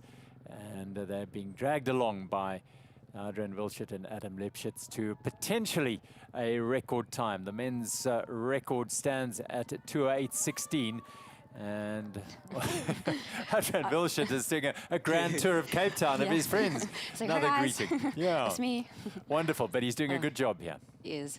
They also look so relaxed and comfortable, and I think that helps the runners as well, because I think if the pacer in front of you is struggling, it makes it feel a little bit harder. So if the pacers are setting the tone that it's a good day out, it's relaxed and comfortable, I think it helps the whole group that they're pacing. So they're doing such a brilliant job with that. Yes, looks like Beard can't wait. Yeah, He's, he's waiting. Absolutely. He's just like he wants- itching. He's like, hey guys, I want to go. Yeah. Looking in great shape, yeah, he's eager to go. Yeah, So Bernard Biwat's in the same management company as Sebastian Sawe, your new marathon world record holder. We could be seeing the next Sebastian Sawe in the making here. He's run 2 marathons, he's got 2 victories. But if he does win today, he's going to have to do a brilliant run yet again, because the who's who of distance running, not in the country, but around the world, are on his shoulders.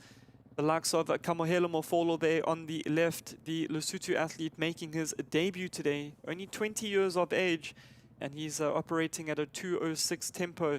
Henrik, would be great for the young Kamohelo should he run 2:06 on debut. it's amazing. I mean, he's not scared. At 20, he's straight into the marathon. He didn't stay, in the 10K or half marathons. Straight into the big things. One big half marathon at 1 hour, and then straight into marathons. Amazing. And he looks over his shoulder and he sees the greatest of all time behind him. Yes. Yeah.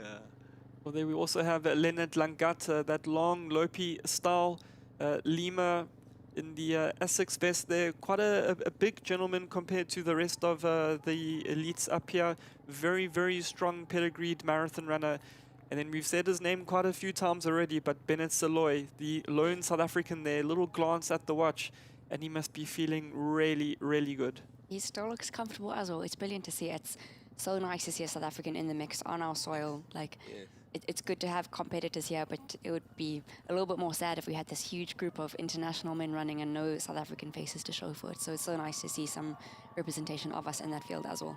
I think he did really well because, young runners out there in the country, they want to see this. They want to see one of them mixing it up with the big names. So Bernard is doing us a big favor.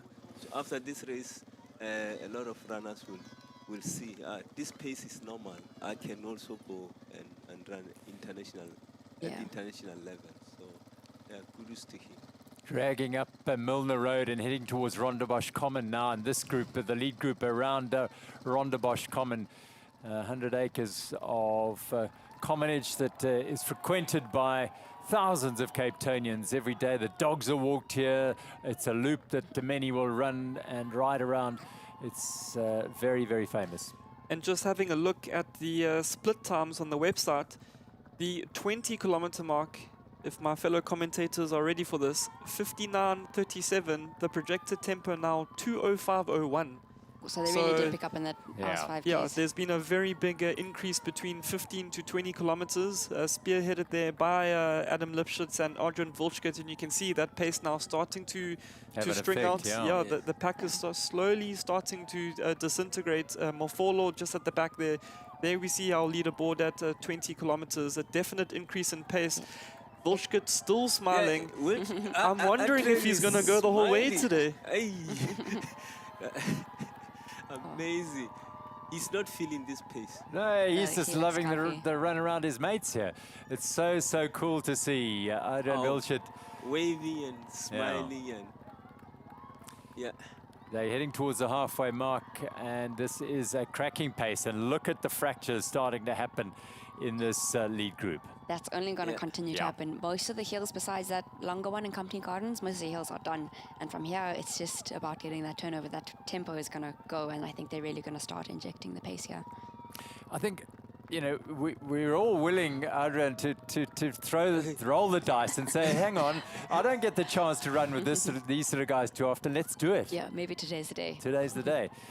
It's a big ask. He's there to do a job, and he's doing it fantastically well.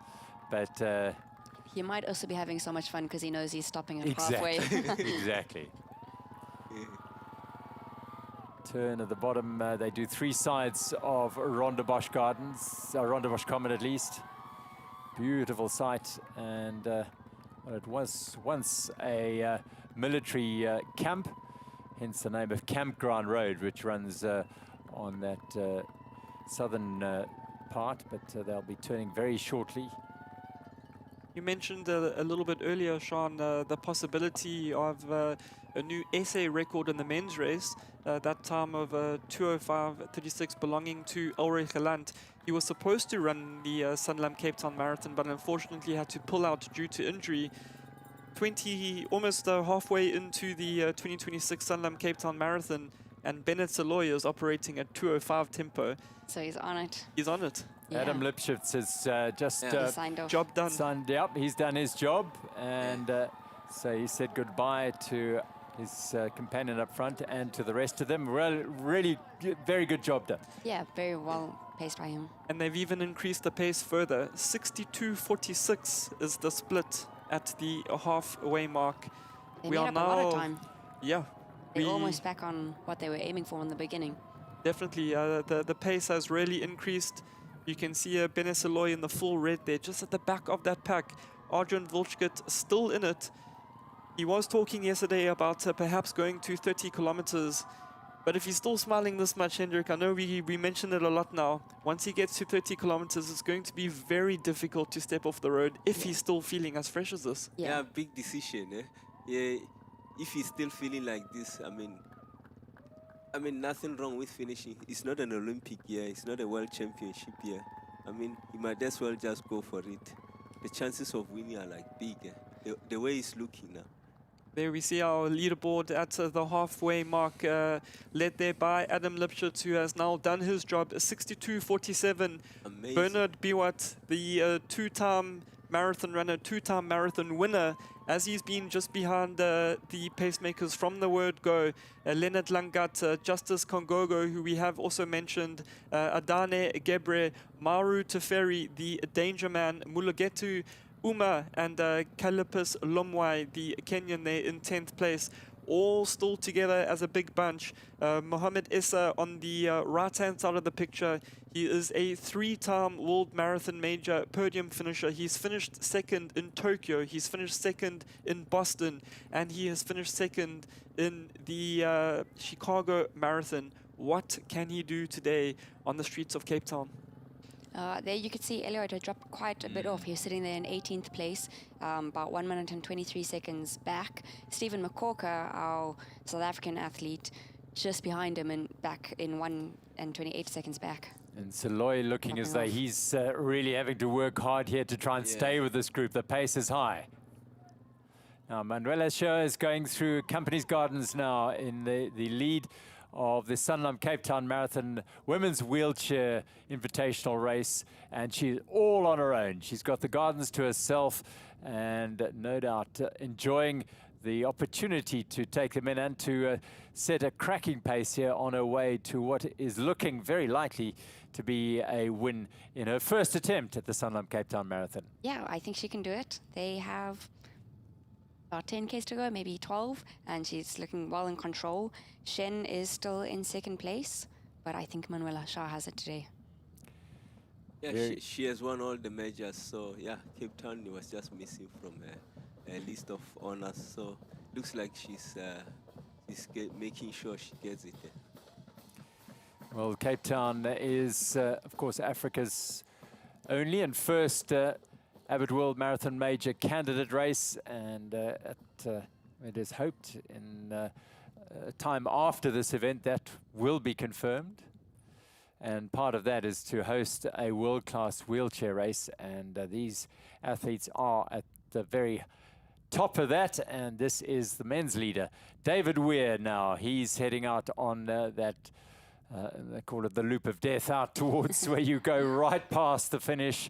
You look around to the right-hand side, it's there, but you know you've got a little work to do.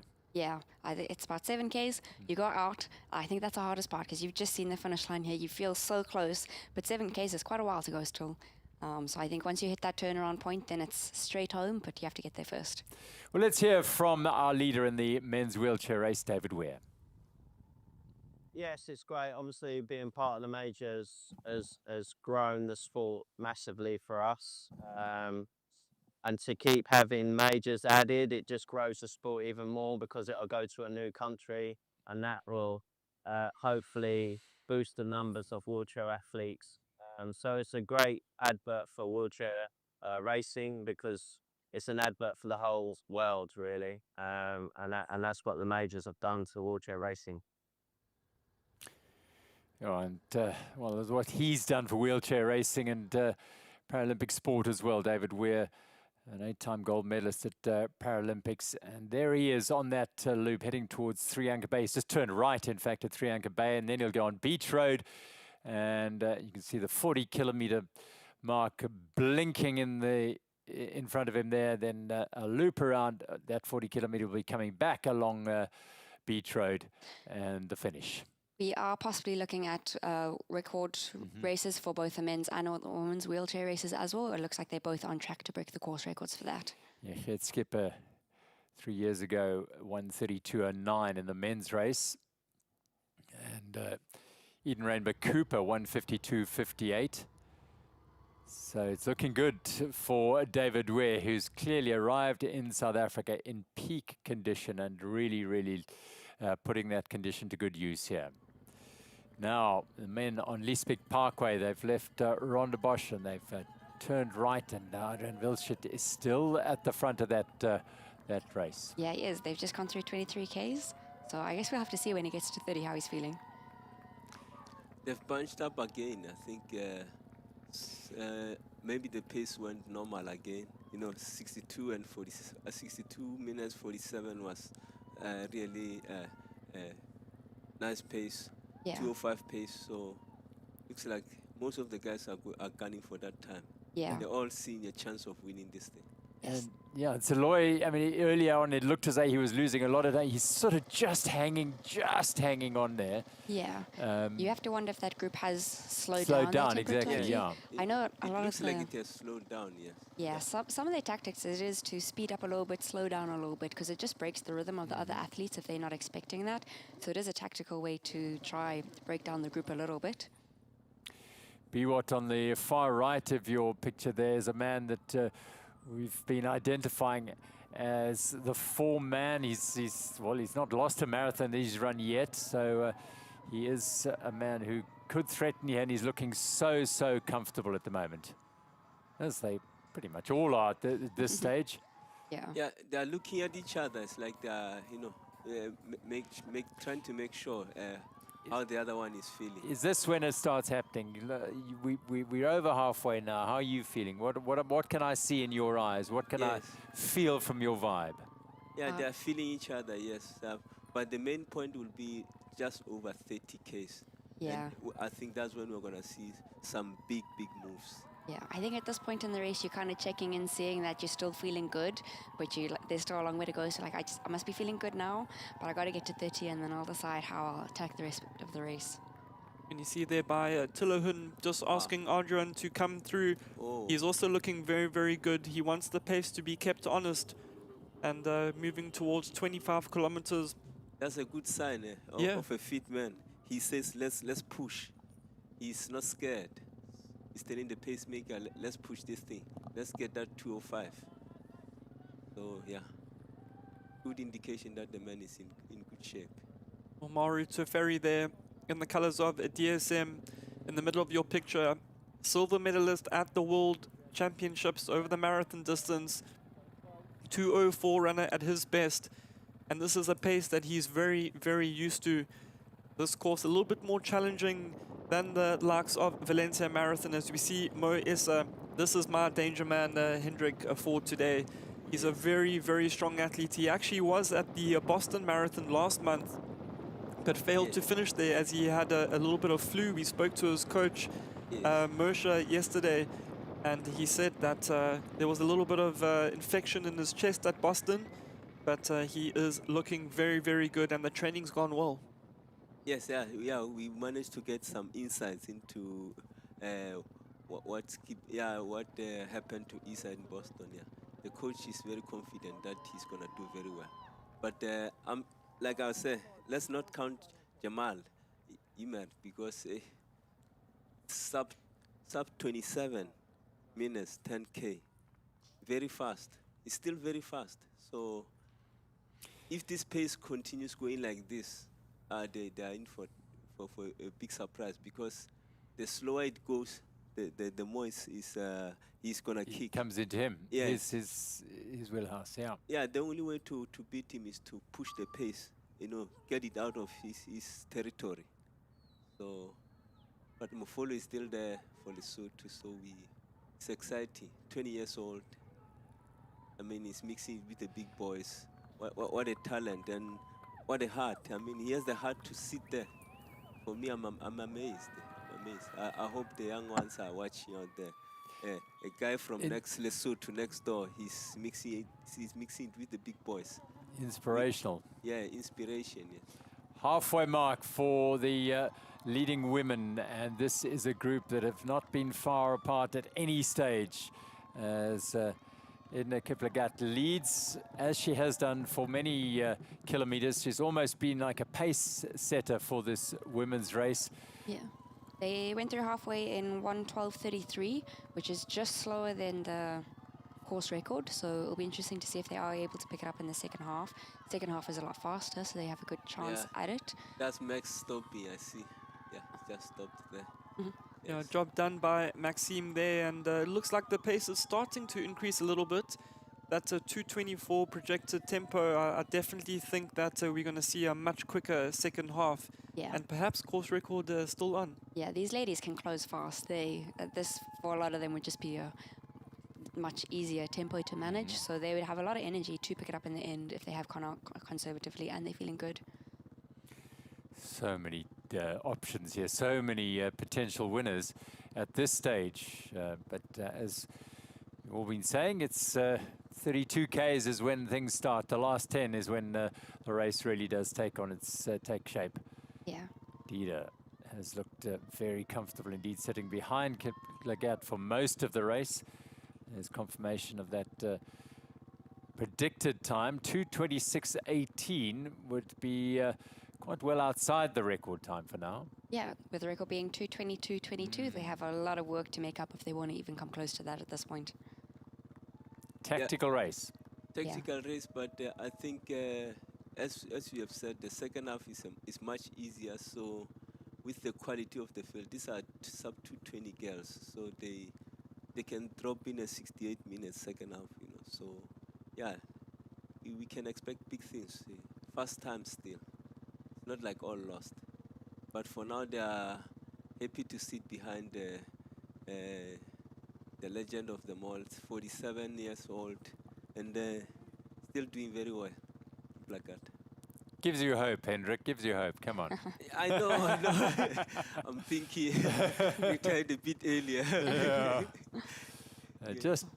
Going past Rustenburg Girls High School on the right-hand side on Campground Road, and Rondebosch Common on their left-hand side, and soon to be leaving Rondebosch Common, and it'll be an opportunity for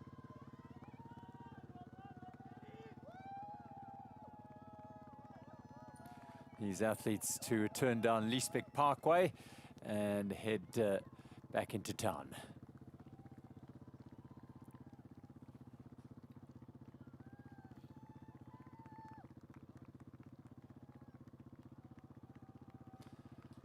Still quite a compact group there of women, and it looks like it's slowing down a little bit again. We see Jisa just at the back of that pack, and still being spearheaded there by Eliud Kipchoge. She's a double world champion.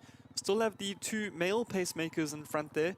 We saw Maxime Charmaton earlier stopping at the halfway mark, and that was all part of his training, Hendrik. A nice little long run on a Sunday morning after a course record setting 10-kilometer yesterday. Yeah, a Sunday jog for him, yeah. He decided not to go home to do the long run, and he said, why not just do a long run with, pace the ladies. So it paid off. For sure, he enjoyed it. It was just a nice Sunday jog. Yeah, how lucky to be part of the action there today. Absolutely. As well, to step into that after winning yesterday so well. Yes. Just to step back and be a part of the marathon must have been a fantastic experience for him too.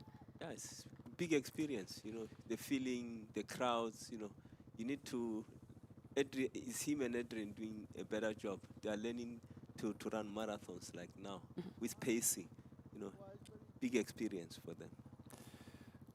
Well, if you're just joining us, welcome to it. It's the Sanlam Cape Town Marathon in 2026, and it has been a beautiful morning here. Still no wind at all, which is in favor of the athletes, of course.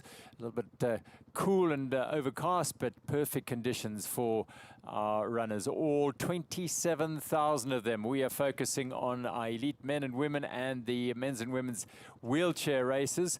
But of course, thousands upon thousands are now setting out and on their route around Cape Town and enjoying the beauty of the city and the opportunity to run this iconic race, which is bidding to join the Abbott World Marathon Majors as one of the big seven now, should be 8, let's hope, in a month or so's time, with Cape Town added to that list. But wonderful, wonderful scenes of the world's finest women here and men running ahead as these women heading down towards the part of town that takes them along Albert Road. Well, there we have Limo and Mercy Kwambai. These are two athletes dropping off that lead women's group. And it just shows just how that pace is increasing up front. They were looking at around 2:25 projected tempo through the halfway mark. I think we're going to see somewhere around 2:21, 2:22 today. As you mentioned, Sean, the likes of Dida, they can close really, really fast, and expect to see some fireworks in the second half, but fireworks in the wheelchair race. And this is Dave Weir, 8 times a London Marathon winner. He is going to add the Cape Town Marathon title, the Sanlam Cape Town Marathon title, to his name. He's almost there. He is almost there, and in focus is that record, because the record stands at 1:32.09. Look at him, 1:29.22 at the moment, David Weir. He's done an amazing job here. He leads Jetse Platt by just over 2 minutes, we reckon, perhaps 2.5 minutes at 40 Ks at least. Gerrit Skipper, former winner, in third place, but it is David Weir from Great Britain who's made this race his own in spectacular fashion. He's on Helen Suzman Boulevard now, closing in on the finish of the Sanlam Cape Town Marathon, and he has brought fine form here. An 8-time London Marathon wheelchair winner, and of course third at this year's race. And can he dig deep? He's got well, just 2 minutes remaining now. Can he finish it off? He's turning into the final. That looks like he's going to do that. He knows he must be very close. He's putting a huge effort in here. David Weir driving for the line in the Sanlam Cape Town Marathon, the wheelchair race. He's onto the blue carpet, and it is going to be a record-winning time for David Weir as he takes victory at the Sanlam Cape Town Marathon. 1 hour, 30 minutes, and just under 30 seconds. A phenomenal performance. Well done to David Weir of Great Britain, winner of the Sanlam Cape Town Marathon wheelchair race. That was a fantastic race by him today. Top performance by a man who came here with a job to do and totally focused on that job. Sat in the pack early on, but I think quite early, once they'd left the foreshore, he got it to the front and made it his own. 1 hour, 30 minutes and 20 seconds, a new record time by just under 2 minutes. Well, back to the leading men. Arjan Vulchkut there on the left, slowly but surely increasing pace a little bit. We see at the back of the picture the 20-year-old debut from Lesotho, Kamohelo Mofolo, now dropping off that pace. We'll get that 25-kilometer split just to show what type of pace they are on. But Arjan Vulchkut looking very, very good, Hendrik. We've been saying it all morning. Could he be making a break now? He's definitely enjoying this job of pacing for now. And looks like he's in great shape for marathon. I mean, he's more than halfway. He's still smiling. He's still doing his thing. Amazing. He's got 3 Ks left to go to the 30 K mark, which is a mark he suggested that he may pull the plug.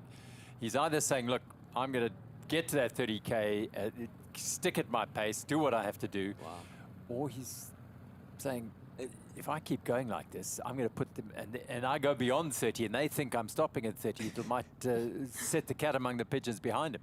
She was making a little bit of a break now. Yeah. Yeah, and you can see that he's sticking to the pace that he was told to run. And the men now, as we've seen in the ladies' race, becoming a tactical affair. They bunched up, they at the back. But back to our wheelchair athletes, and this is going to be a scintillating finish. We see here the second place athlete coming through, but for that final podium spot, that included 2 former Sanlam Cape Town Marathon wheelchair winners. I think we're in for a thrilling finish. We are indeed. As this will be our second athlete, I believe, unless Jetse Platt has come in already, but I think this is going to be the second athlete making his way into the finish. It is Jetse Platt, indeed, who is coming into the finish in his first marathon here in Cape Town, and he's onto the blue carpet, a wave. He's a superstar of Paralympic sport, para-tri and hand cycling, and now turning his attention to marathon, and he's taken second place behind David Weir in front of some real marathon specialists, a really top-class performance. Meanwhile, Adrian Vulchkut is continuing to set his own pace here, the pace that he's been designated to set, and the contenders behind saying, you go and do your thing. We are now settling into a little tactical battle here. Yeah, it's definitely becoming more of a tactical race back there in the group. It's amazing because you can see the guys are refusing to go with him. It's like, no, let him go. We want to race. But imagine if he was to run away. And you can even see how much they are slowing down. That Kamohelo Mofolo, the youngster from Lesotho, is actually coming back to that bunch now. Yeah, we see our men's podium. and the rest of the finishers coming in. I know David Weir said that he didn't like to race in a group, and if he was going to race today, he was really going to take it out hard, and he did that, and I think he did some damage to the other athletes today, setting a course record as well. So Jitse Platt, skipper there, as well as Zhang Ying and Sho Watanabe, all having completed the wheelchair race. And record time for David Weir, not the second place finisher though. Back with our men here.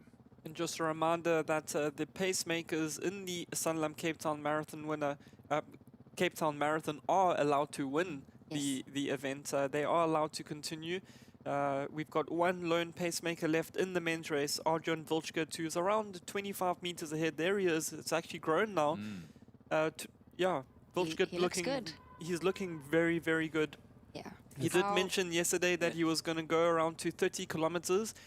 I'm really going to be excited, which is soon, yeah. If he can get to 30 kilometers and take a step over that 30-kilometer distance mark, I think we in for Arjun Vilchkut is looking to win. What effect will that have on the pack behind him if he then pushes on? 31, 32, what are they going to be up to? If they can see him going, they're probably going to have a few people break to try catch him. And that group will split very quickly, I think, then when that happens. But for now, they are very undecided. You can see they are trying to get everybody to push, but some are saying no. So they are not cooperating with each other. They don't want to run fast. They don't. Yeah. Some of the guys are tired of leading for the other guys, so they are allowing the pacemaker to run away. Which, I mean, if he has to decide to say, I'm going to the finish, it will be a big problem for them. If he just takes a look to the left there, he'll see $35,000 US and think, hang on, I might hang on here. Yeah, it's good motivation if you're feeling good and you're going for it, and if you've made a split from the group already. Yeah, this is very interesting. So in the next short while, we will get an indication as to the intentions of Arjun Vilchkut. And this group are starting to also wonder, is he setting the pace, or is he trying to set a record here? And as Kewan said, Arjun is in fantastic shape at the moment. He won New York half marathon. He's run a few sub-60s. He's good to go for it, so it'll be amazing to see if he does suddenly run his debut marathon today. And all these athletes were at the technical athletes meeting yesterday, where Clark Gardiner did mention that the pacemakers are, if they're wanting to go through to the finish, are allowed to finish the race. The surprising thing with this, as we see Justice Kangogo now going to the forefront, trying to string this pace along, is that Biwott never went with Arjun Vilchkut. Perhaps he could be feeling the strain of the marathon right now. Yeah, it's amazing because he has been sitting on the pacemakers up to the halfway. But now he has decided to hang back, maybe to take a breather. And then what happens? The rest of the guys don't want to do the work.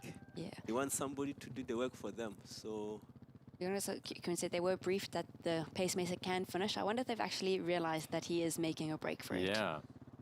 And some of them would have run against Arjun Vilchkut on the international road running scene. And I really hope for their sake, like we have the knowledge of the athletes, they know just who Arjun Vilchkut is, because this is a man who earlier this year won that New York half marathon.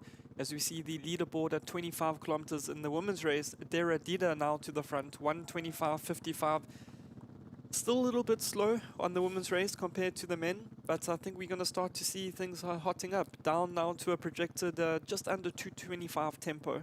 The runners, the second and fourth runners there are pacemakers in that race, so they are not part of the women's race, and they will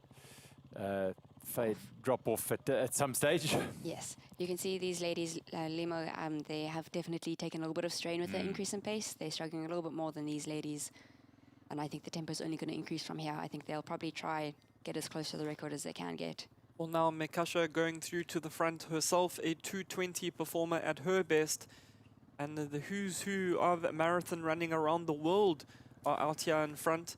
And that pace starting to increase. You can see the pack is slowly starting to disintegrate. Etna Kiplagat still there. And a remarkable performance by the eldest stateswoman of marathon distance running. As we mentioned, she's a double world champion. She's won Tokyo Marathon before, and running what will be, hopefully, the next World Marathon Major, Cape Town. Could she add a victory here today? Absolutely. She's won 3 of them and absolute superstar and an inspiration at the age of 46 to be competing at this level. Aganesh Mekasha, the 34-year-old from Ethiopia.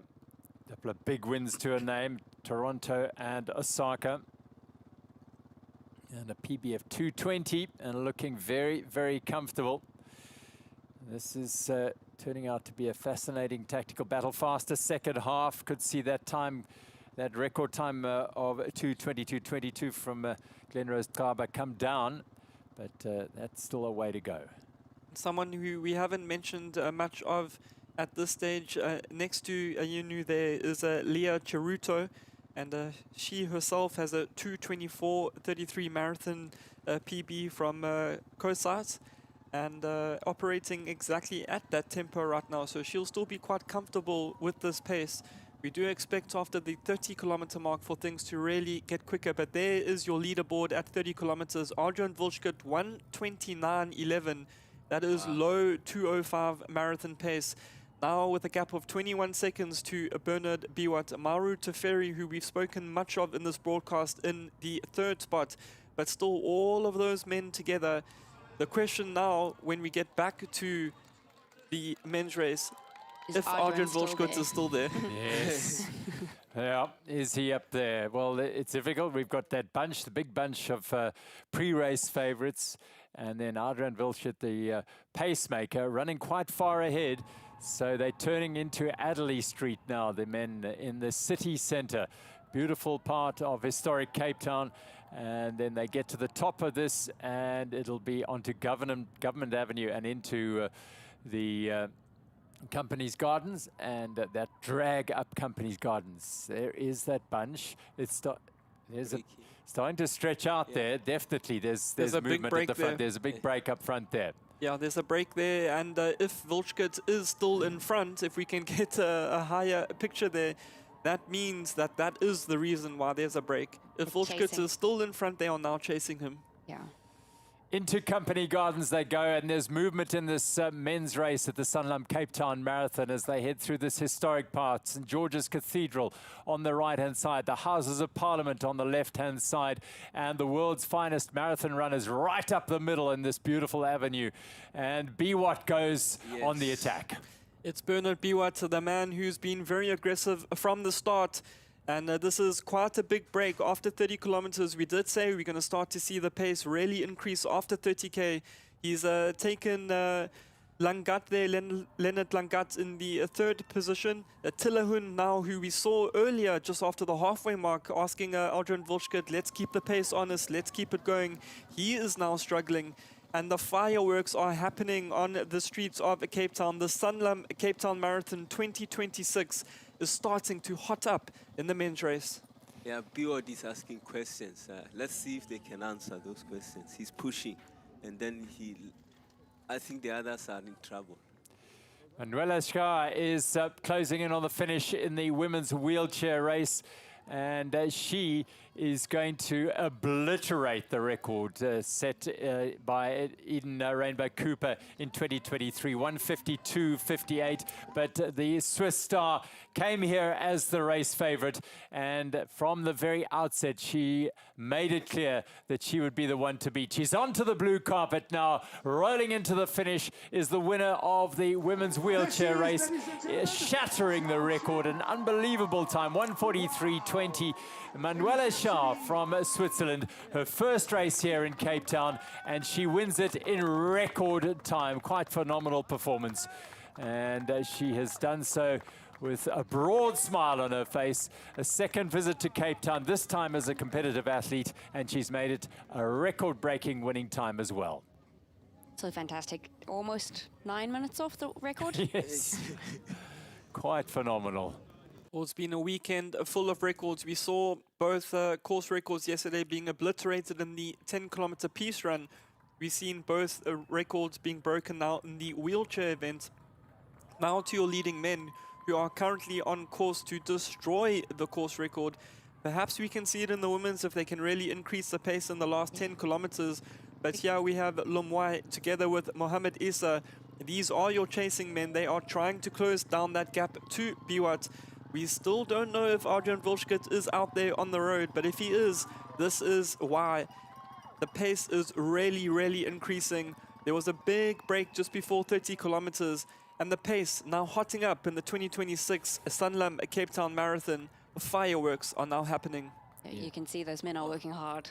Yeah, no, it's serious work as they've turned away from the Company's Gardens Mount Nelson Hotel just on the left-hand side, and they'll drop down Long Street, long kilometer descent down through the nightlife centre of Cape Town, but it will be fairly quiet now in terms of the nightlife, but it'll be very noisy. There's going to be plenty of support and action for these runners. Langat setting the pace now on the front. And this is a big increase in pace. Maru Teferi, one of the fastest men in the field, 2:04.44 Israeli national record, and there He's he still is. going. Adrian Vilschkit is in front. Could we still be there. seeing Now we know why magic those happening? chasing men are hitting it so hard. And he has the car behind him as well, so you have to wonder how much they can actually see of him. Can they see him in front of the car? Oh, they probably can because they're right there. They can see The gap's Adrian starting is- to close down a little bit, but Adrian Vilschkit, could he be making debut? Could this be the story of the 2026 Sanlam Cape Town Marathon? He's I looking have very goosebumps. good. This He's tempo looking is- very good. If he carries on this tempo, South African record as well as a course record. It would be Wow. phenomenal to have a South African record on home soil. That would mean both our marathon records are set here in Cape Town. The man he looks behind and he knows they're coming. He knows the cream of the crop, and they are closing in now because they've felt the heat that he's laid down here, and they've reacted to his decision to push on. He was the pacemaker, but as we've been saying, the pacemaker's allowed to finish the race, so he's clearly feeling good. Adam Lipschitz dropped out of the halfway mark, but this man is putting it to these top marathon races to the sword here, putting them under pressure. And that friendly smile we saw from him as a pacemaker has turned into a game face. He's on it. Yeah, the guys are struggling to catch up. You can see on their faces that they don't know what to do. They are not sure if the pacemaker is going for it but it looks like he's feeling good. Yeah. He looks like he wants to finish now. I mean, he's past 30 Ks. I mean, what now? Well, he has to finish now in a way, doesn't he? You Yeah. know, He's he's in the committed. deep end now. He's committed, yeah. He didn't bail at the 30K mark, and now he's gone all in. He's got to keep it going. But a phenomenal performance by a man who has yet to run a marathon. Yeah. So he is, as we know, a world-class athlete, and he's proven it with shattering South African records left, right, and centre. And he's did that phenomenal run at the Olympics. Yeah. So over the 10,000. So it's a man who has the pedigree.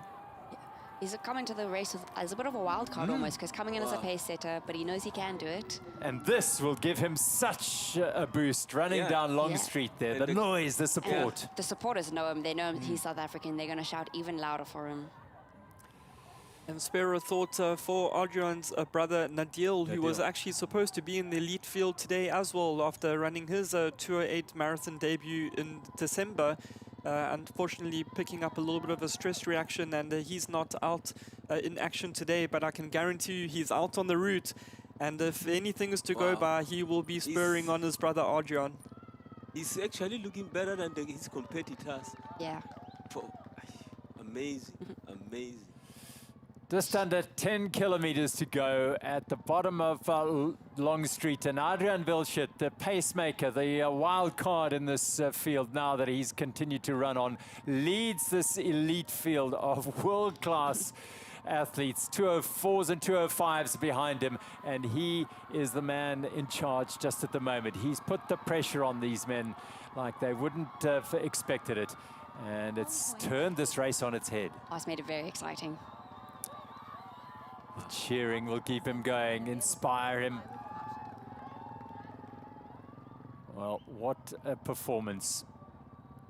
Well, that chase bunch slowly but surely starting to close that gap. It is on a little bit of a downhill section, but that pack of more than 15 men has totally been obliterated given the pace that Adrian Volchkut set just before the 30-kilometer mark.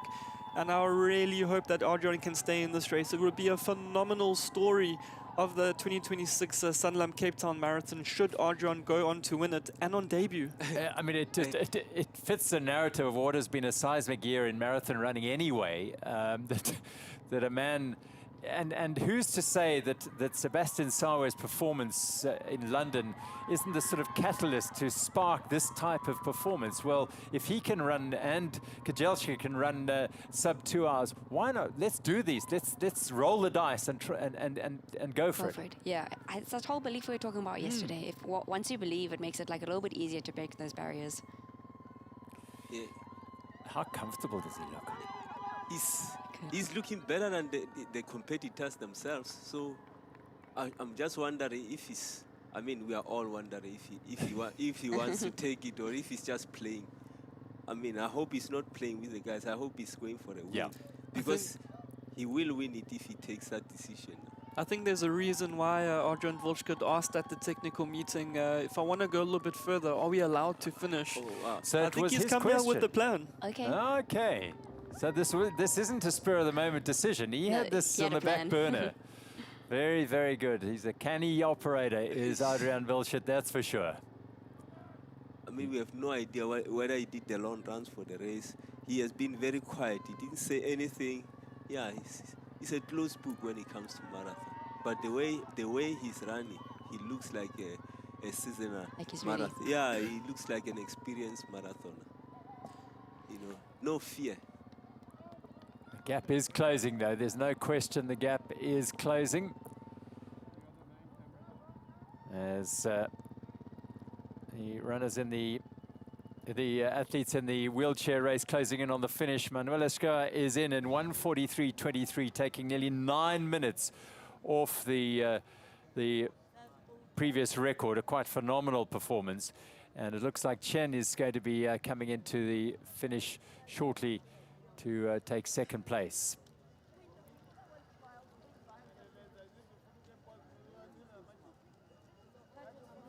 Yeah, she comes in towards the finish. And, well, if she probably won't quite get under the old mark as well. At 1:52.58, Eden Rainbow Cooper's winning time, but another phenomenal performance. With already in Manuela showing that she was the class act in this race, heading the Sanlam Cape Town Marathon to her 6 other wins in the Abbott World Marathon Majors. Into the finish precinct at the Cape Town Stadium goes Chen. She was a winner at Shanghai. And she will come in. She may well dip under the 1:52. She will just get in under the old mark as well, 1:52.26. And that beats the previous mark as well. So another record-breaking performance to take second place. Shen Xiaochung. As now we're back with our men's race. And Adrian is back now in the group, isn't he? Yeah, Adrian is in the middle of the pack, and I think the fact that he's now sitting in the middle of the pack, he's here to finish. Yeah. He's given his all to the 30-kilometer mark, and now the real race is happening. He's becoming tactical, and I don't see him stopping now, Hendrik. The fact that he's in the middle of that pack, just keying off them, I think he's in the race proper. Yeah. And they didn't expect him to finish. So he's the joker, isn't he? Yeah, they don't know what to do. I mean, he is a closed book. He hasn't run any marathon. But he's looking better than all of them. So far, so good. It's exciting for me to see a local guy, you know, mixing it up with the big boys and, you know, scaring them a bit. It's thrilling. I mean, the crowds along the barriers there will be absolutely enthralled, intrigued as we are as to how this is going to unfold, because the joker in the pack there sits. You can see him from on top here in that white vest, tucked in the middle there. And the rest are looking around thinking, oh, how are we going to handle this? Yeah. What's he going to do?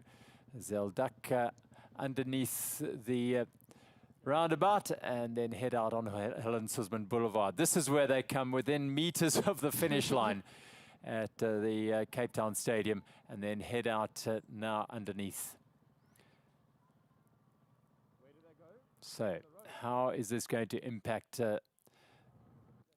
the approach from the other athletes?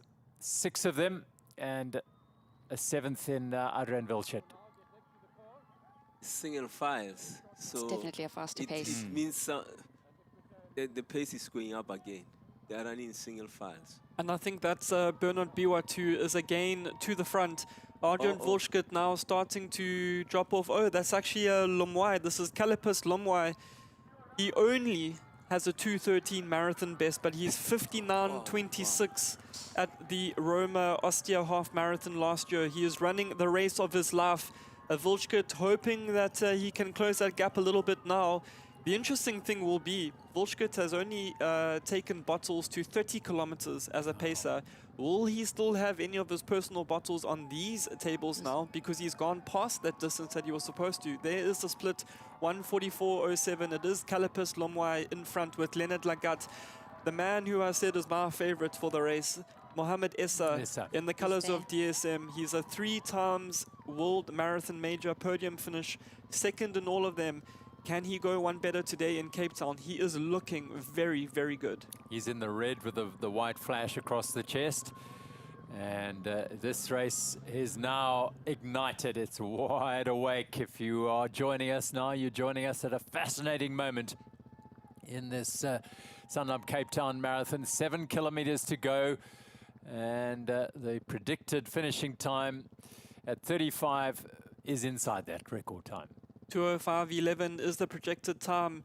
Adrian Wilchert just behind Bernard Biwat there in the background. If he can try and stick to this pace, not only is he going to have a fantastic, unexpected debut marathon, given that he was a pacer, but he is on course as well for a new South African record. That would be the story of the 2026 Sanlam Cape Town Marathon. And I'm sure Ulrich Gelant watching at home will be happy for Wilchert as well, but also a bit nervous if his record gets taken. Definitely, especially having supposed to have been racing today and he's out, unfortunately, due to injury. So we do miss him in this race, but I think he's sitting there going, oh, I wonder if my record is under threat today. I think he knows it is, but it's fantastic to see the way Adrian Wilchert has gone about this race and say, well, here's a chance. I'm going to see what I can do here against the best on the African continent, and this group is thinning out rapidly. Yeah, we're down to 5 over there. Up through Companies Gardens is our group of leading women in the Sanlam Cape Town Marathon. Eliud Kipchoge has been setting the pace for much of the first half of the race, sitting at the back of this group though, but still in there. And Fikir is looking incredibly comfortable at the front of this. And I think just some word from the road from Clark Gardiner is that Adrian Wilchert has now stepped off the course. So Ulrich, if you are watching at home, your record is safe for another day. Well, he gave us plenty of entertainment and interest and did a grand job in setting the pace. Now it's up to the rest to finish the job for this Sanlam Cape Town Marathon. I have to say he got a lot of experience from this one, and now we're all looking forward to his real debut, where he's going to, prepare for it, and the sky is the limit for him. I think he's going to run some fantastic times. He's a natural marathon. Time will tell and time will come, I'm sure. He's perhaps got other fish to fry for the time being, but Yes. it'll come. It will come. Yeah. We see our ladies looking very comfortable going up through Company Gardens. This is the last little bit of hill that they have to get through. So How tough is it? I mean, what? I found it pretty tough. It's also, you go from the tar to like slightly different underground, and it's not bad paving. It's quite comfortable to run on, but it does affect you slightly. You're going up and you want to be over with the hills. I think it's also about 500 meters long, which is quite long for a hill. Edna Kipchoge still holding there at the back of that group, Hendrik. Your two male pacemakers still there. And the pace definitely increasing, but still at this stage very tactical, deep into the Sanlam Cape Town Marathon. They turn off and under now clearing skies and in sunshine here in Cape Town. What a sight it is as these elite women, led by the pacemakers as well, who've kept going here. The men Paceway, Dagnu and Letta, they've kept it at a very good pace, and they are leading these women towards Long Street. Yeah, it's advantage for most of the Ethiopian girls because they brought in their own pacemakers, and yeah, so you know it's nice to run with somebody you know. So that's a good strategy to bring your own pacemaker, and then you know the chances of winning are increased. Well, the 30-kilometer leaderboard led by Leah Cheruto, a 2:24 performer at her best. 1:43.04. There she is on the left-hand side with the red arm sleeves. Dera Dida, my favorite for a victory today, the wife of 2024 Paris Olympic Marathon champion Tamara Tola. She herself is at 2:18 at her best, and she's looking very, very good there. But still 8 women in it after 30 kilometers. This is very, very exciting. It is very exciting. We're probably going to see something similar to the men's, where they're going to drop down now a little bit, and as they get past the finish towards that loop of death, it will probably be an inject of pace, and we're probably going to see the group split slightly. So it'll be interesting to see who goes for the break, who's actually going to make the move. Yeah, they are looking very good. I mean, with an experienced coach, Olympic champion as a husband, she will have more in her, more information on how to win it. I mean, she has an advantage on the girls. Yeah. Well, the pace definitely increasing here in the 2026 edition of the Sanlam Cape Town Marathon, led by Kalapis Lomwai, asking Mohamed Issa to please increase the pace there.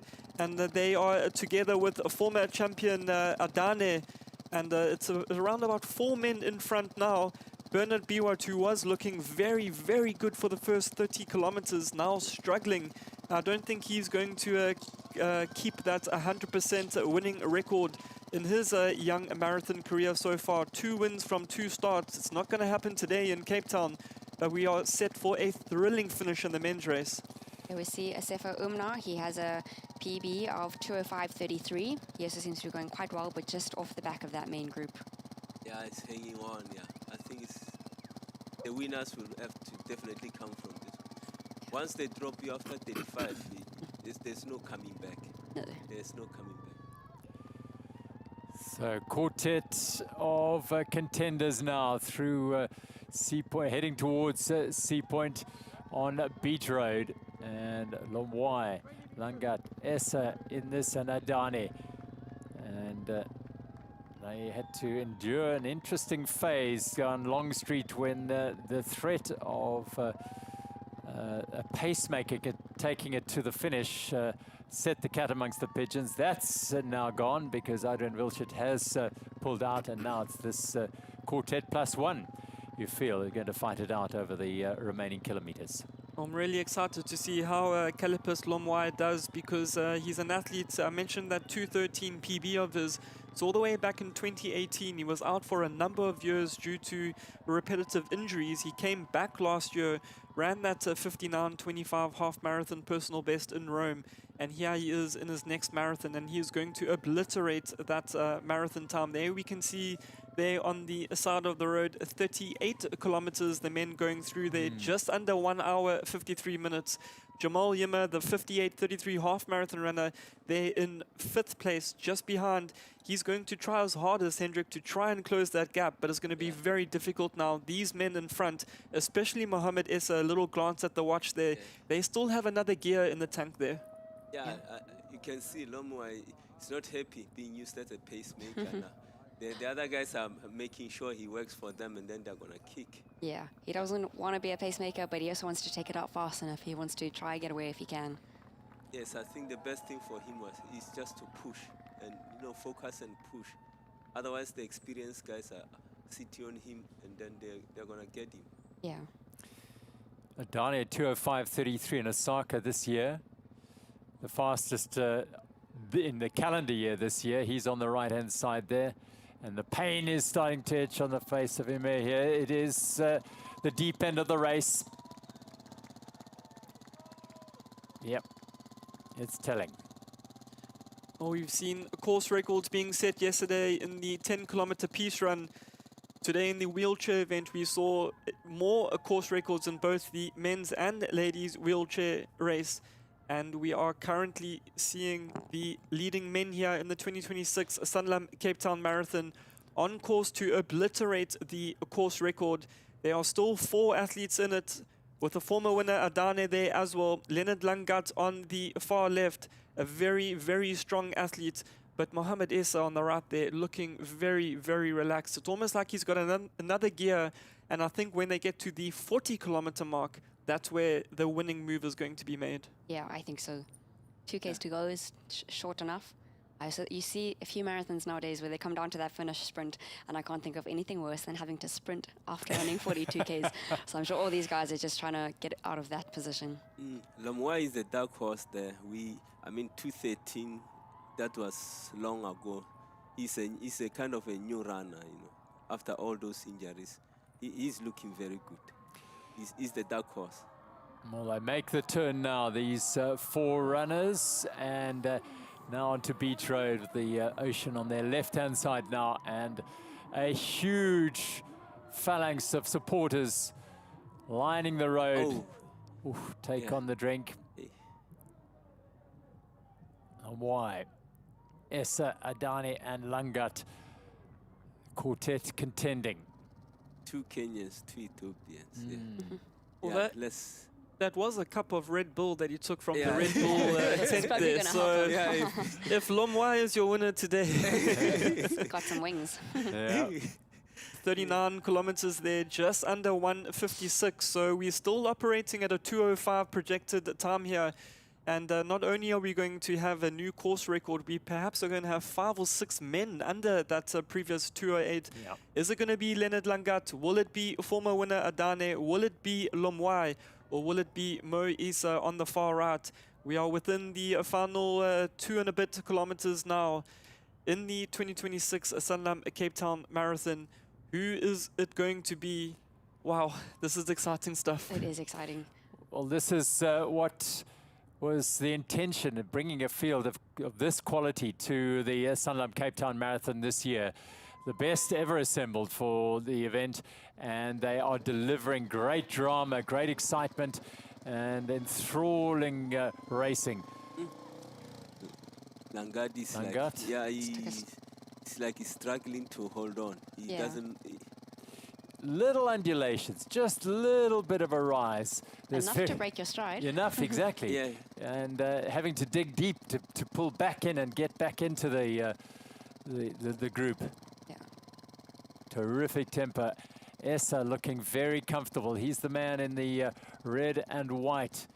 And he's the man, Kuhn, well, when we chatted yesterday, unequivocally, he was your favorite. Yeah, Mohamed Issa for me is the big danger man here, but he's got 3 men with him. Can he hold on for that win? It will be really good considering the fact that he had to drop out of last month's Boston Marathon due to that chest infection. But his coach, Mersha, did not want to let that training go to waste.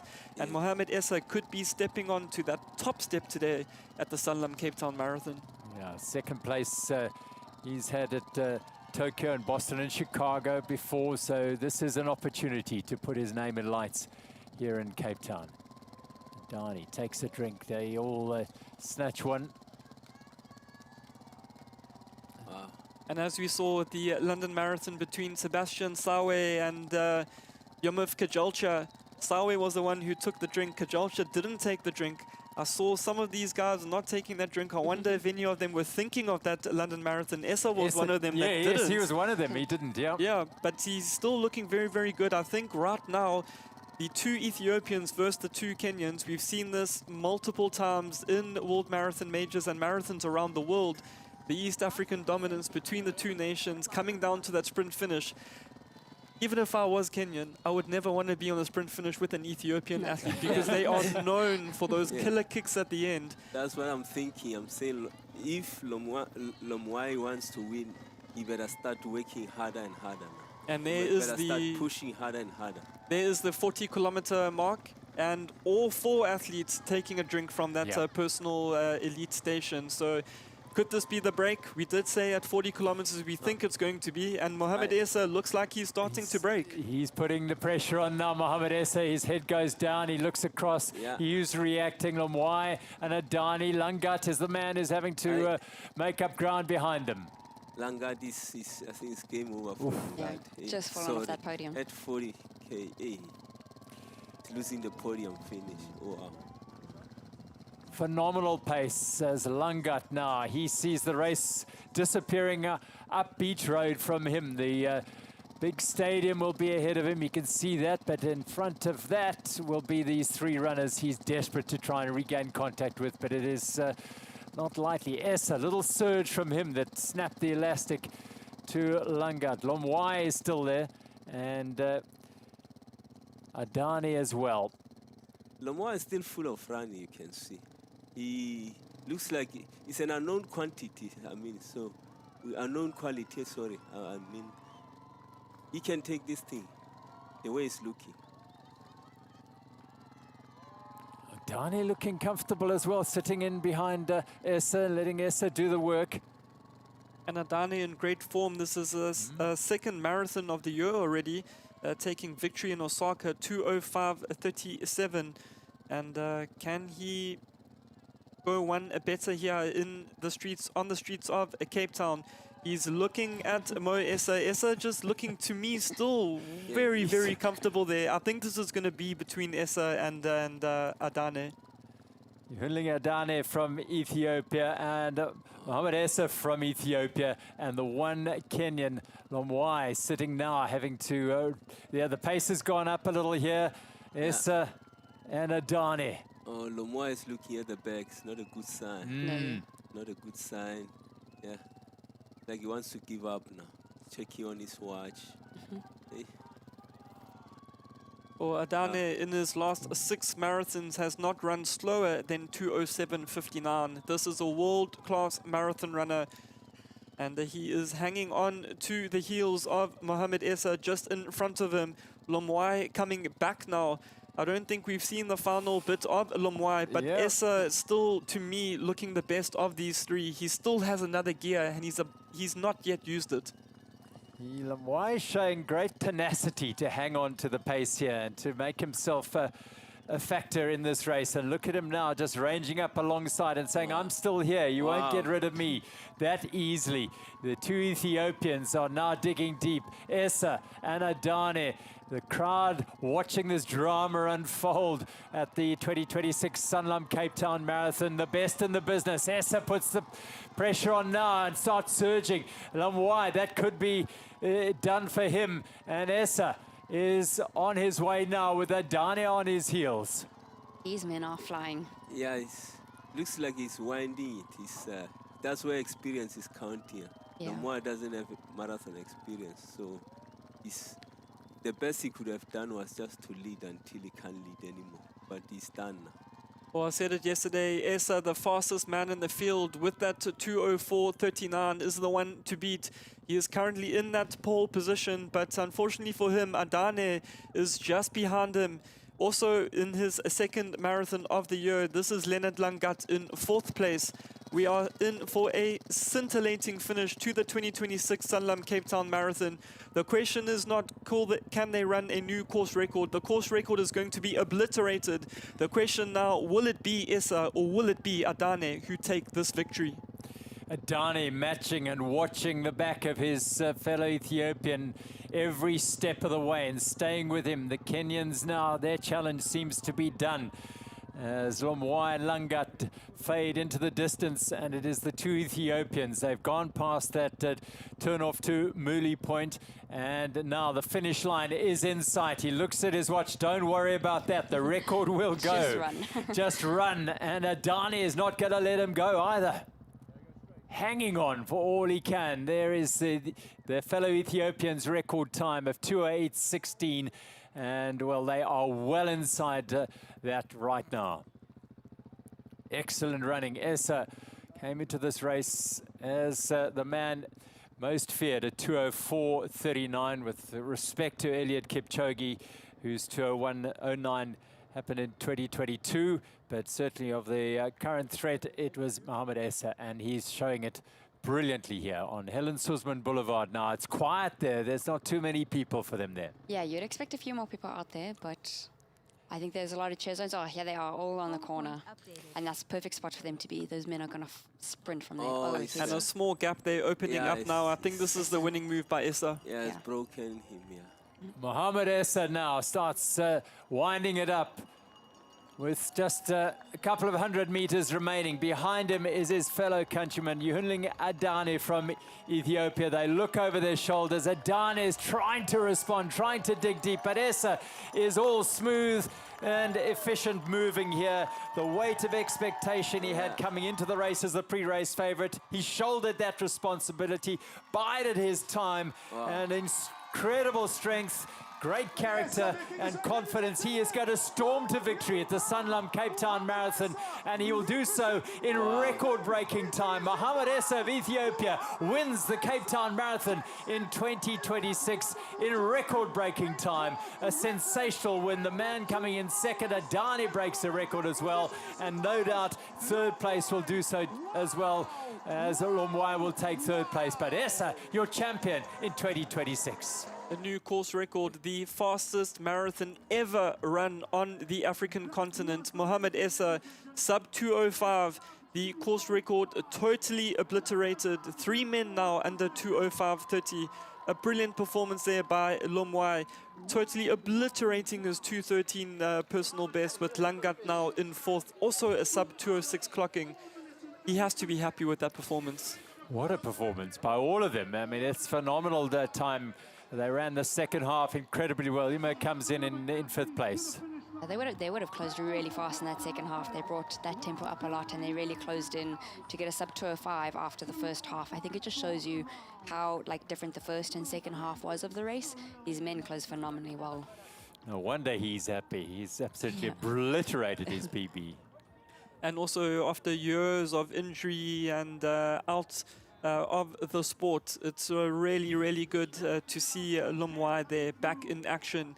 And I think we are still going to see and hear a lot from him in future, especially at the marathon distance, as Uma now comes through for a 2:06.30 clocking. The men really flying through here, and I think we're going to see some big surprises in the rest of the top 10. The likes of Eliud Kipchoge, Stephen Mokoka, Kamohelo Mofolo, and then not forgetting Bennett Saloy, who we saw much of in the first half. I wonder where he is now. Yeah, we wonder. But Cape Town Marathon course has shown us that it's a fast course. It is. It's sub 2:05. So, yeah, the future looks very bright for our young runners here. They need to start training to come and be part of this event and get their personal best. And in a year's time, when the Sanlam Cape Town Marathon is an Abbott World Marathon Majors officially, can you imagine having the runners around the world having seen this today, thinking, hang on, that's the one I can go and set some times at. Yeah, that's where I want to go. Yeah, it's Cape Town sold itself well today. 2:04, that's amazing. So Mohamed Essa, the winner in the men's race. Who is going to win the women's race? Because this is the battle that's unfolding on Beach Road now. Just 3 runners here, and the pace is high. Dida, Fakir, and Mkwasha. It is going to be another great finish in store here, Kieran.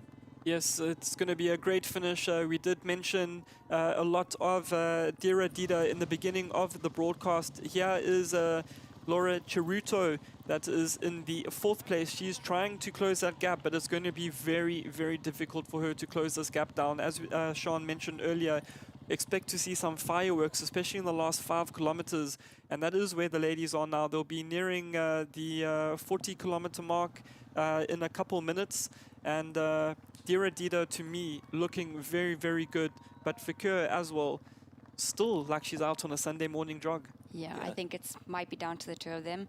Mekasha seems like she's struggling a little bit, and she's just falling off their tempo.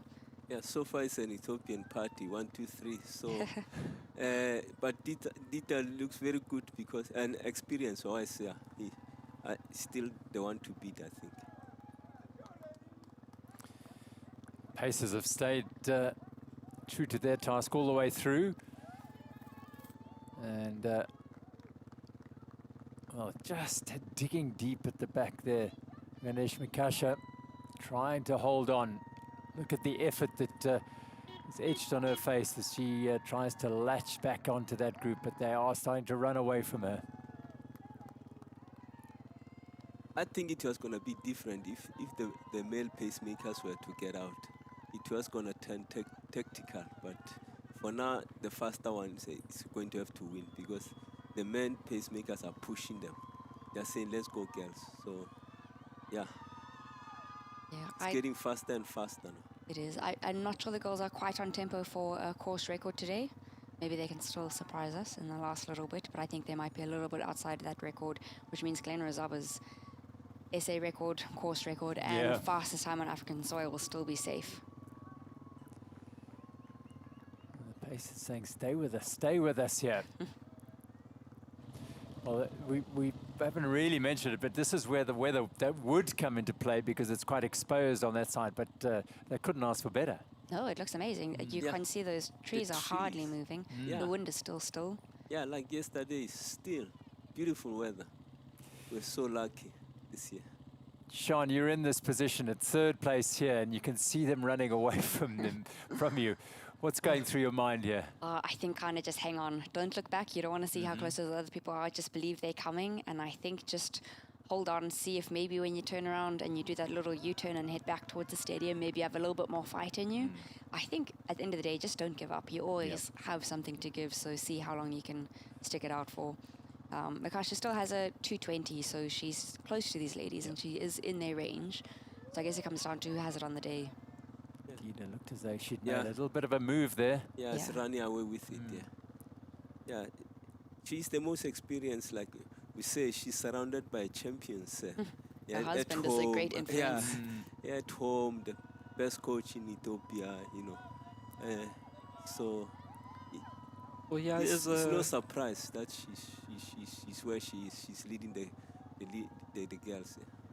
Well, big break there by Adida in pole position. And I wonder if Tamara Tola is watching our YouTube broadcast of this live stream of the 2026 Sanlam Cape Town Marathon. I know he will be very proud of his wife, 29 years of age, that PB 2:18:32, phenomenal running, second in Paris, second in Berlin, and all 7 marathons of hers sub 2:22:22, which is that course record of Glenrose Akaba. But just looking at some of the results of the men's race, Kamohelo Mofolo, who we mentioned earlier, the 20-year-old from Lesotho, finishing 11th on debut, 2:08:50. And a great run by Stephen Mokoka, 3 times winner of the Sanlam Cape Town Marathon, also taking the first 40 to 49 category, a 2:10:48 clocking for Mokoka. Phenomenal running. Brilliant running. He's also a former Cape Town Marathon winner, so it's nice to see him back in action here. I think 13th today is brilliant, winner of his age group, and I just think it shows like the strength you have as you get older. Like there's so much longevity in the sport of marathons. I think Hendrik is also sitting here wondering, I think I'm going to come back. No. I think I know Stephen wanted to do a sub 2:10, but 2:10 is brilliant. I mean, at his age, you know, he has done well for himself. He has won the race several times before, so he must be pleased with a 2:10. And of course, Mofolo, wow, you know, he's he can only get better and better. At the age of 20, he still have years and years in this game, so it's amazing. Here we see Dara Dida really getting away with the women's race here. I think we have our winner here in front of us. And that was the 40-kilometer mark there, I think. No, that couldn't have been 40. I saw a timing split there, but 2 hours, 13 minutes into the Sanlam Cape Town Marathon. And it's all about Dira Dida right now.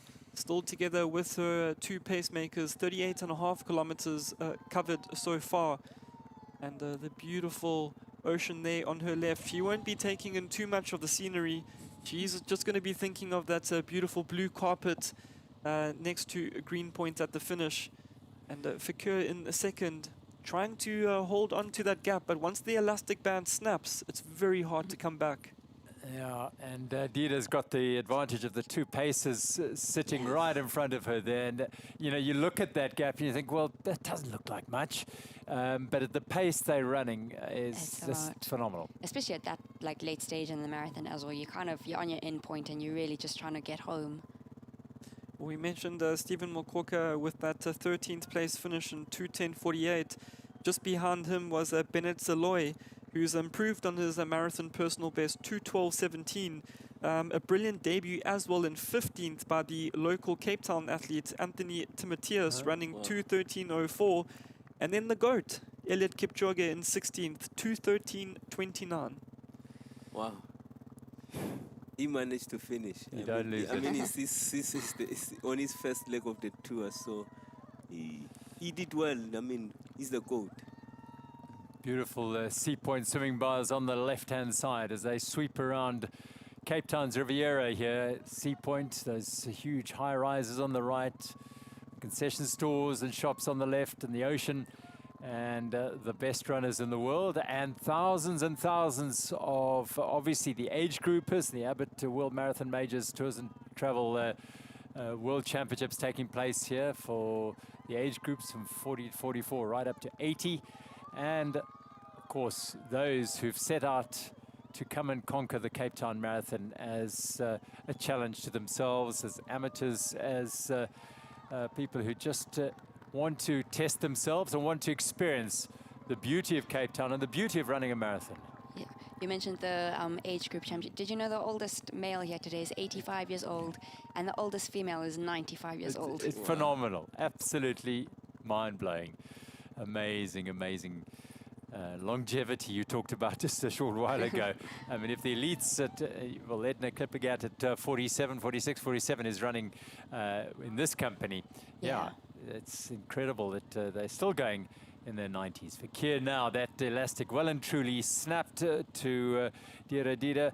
Mestawat Fakir, fellow Ethiopian, is settling here for second. Don't look back. Yeah. Don't look back. You're saying, what is third place thinking now? Well, now she's seen a drop off. So I wonder how close third is right now. And there is the 40-kilometer mark there for Adida going through there, just around 2:16:20. So she has definitely increased the pace, but yeah, no course records in the women's race today. But you were mentioning earlier about all the different age categories and the older runners. Just a message on WhatsApp from Marco Limbambani, the coach of Melikaya, France. And he said that Stevens 2:10:48 today is also a new SA record for 40 plus. Oh, there we go.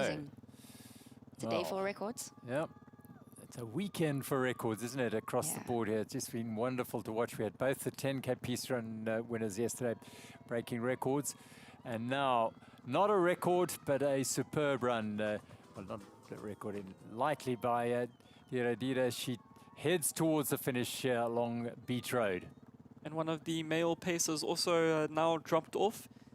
Just one athlete there, and it's one of her training partners from the group in Ethiopia. So in company that she knows. Well, it's just been phenomenal to have the quality of athlete that has come down to run the Sanlam Cape Town Marathon. And there's so many marathons every weekend all over the world, and the quality of marathon running is quite unbelievable, dominated by the African continent. And so fitting that we will have in a short while Cape Town as the only major on the African continent. And with the event growing in stature like it has year on year, we saw Mohamed Issa taking that title just now in 2 hours and 4 minutes. We have Dira Dida here, who is in your lead.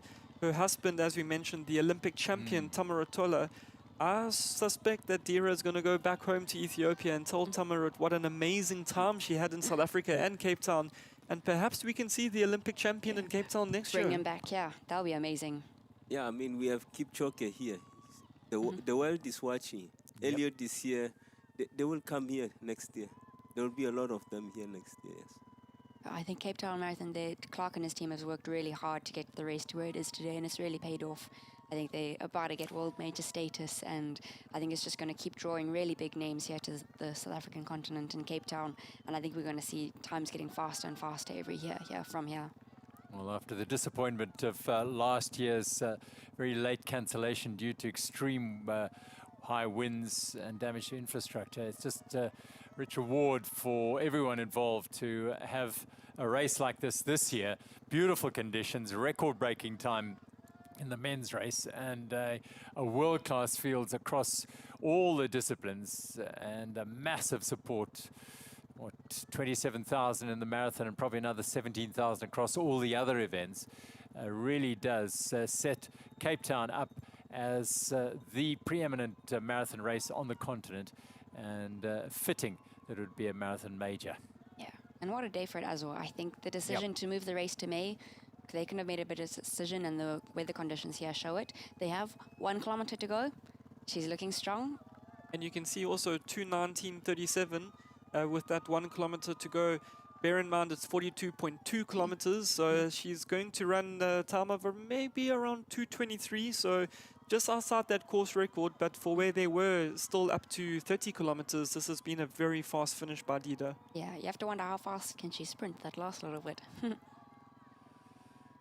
And the pacemaker there, as he's been doing for the past kilometer, he's really soaking in the Cape Town atmosphere, waving to all the crowds. Yes, I am the pacemaker for Adida, and she is going to win.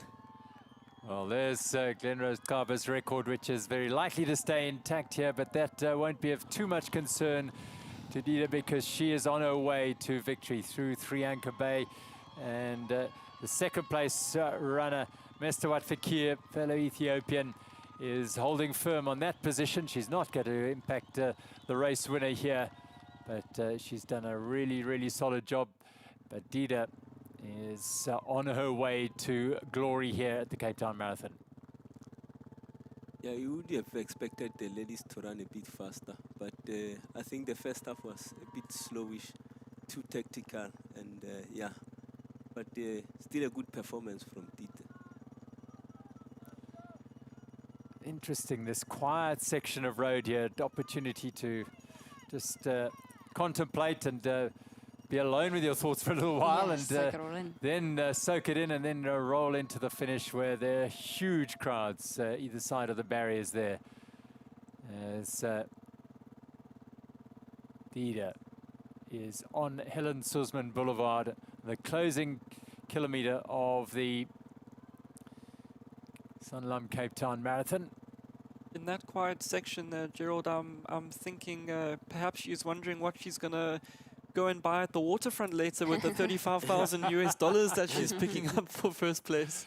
Absolutely, it's just down the road, and there is the stadium looming on the left-hand side there. She'll turn in just before then to the finish and be heralded as the champion after a very, very well-judged race, sitting in that big pack of probably around about 8 for most of the race. The pace set for a large portion of the first half by Eliud Kipchoge, the 47-year-old superstar, and taken the second half of the race and through Company Gardens. That's where it started to break up. And that course record is safe today for the ladies. It is safe. There we go. Confirmation of that, because that time has just drifted past. Glenrose, you're okay. Yeah, she's good. It just shows what a brilliant race Glenrose ran as well 2 years ago. And also on that day, they were also very tactical in the first half. Glenrose really ran a very, very fast last 10 kilometers. And, you know, for a South African to do that, you know, phenomenal running.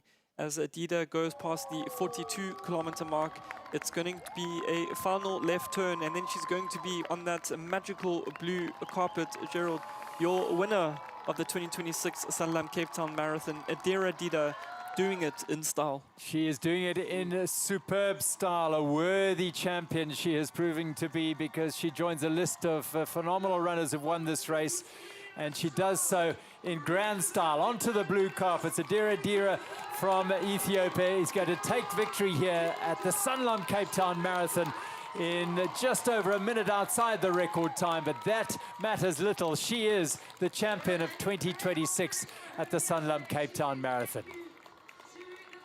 Brilliant performance. Finishing just on a minute outside that course record, Sean. She really flew in those last 5 kilometers. I mean, they were on tempo to run a 2:26, 2:27 at one point, so they really put the foot down. It shows why the group broke up so much. And here comes Fakir in second place. Brilliant run for her as well, under 2:24. So second place, first and second Ethiopia, Mr. Fakir. And Yeah, third is Ethiopian also. Yep. Yeah. So podium all Ethiopian. not an unfamiliar scenario in marathon running as Mikasha takes the third step on the podium.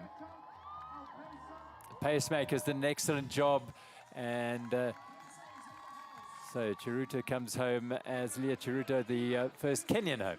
First Kenyan home in a fourth, and she's going to be just on about her personal best. So a very solid run there by Leah Chiruto, herself a 2:24 marathon runner at her best. And it is an Ethiopian 1, 2, 3 in the women's race. It was an Ethiopian 1 and 2 in the men's race with the Kenyan in third. And Chiruto, I'm sure, will be very, very happy to hear that her fellow countryman Lomwai picked up that podium spot in the men's race. But Fakir, a well-deserved little rest there on the blue carpet after 42.2 kilometers around beautiful Cape Town. Well, phenomenal run by these athletes, and as we've been saying, these are the cream of the crop, the elite runners, the very pinnacle of the sport.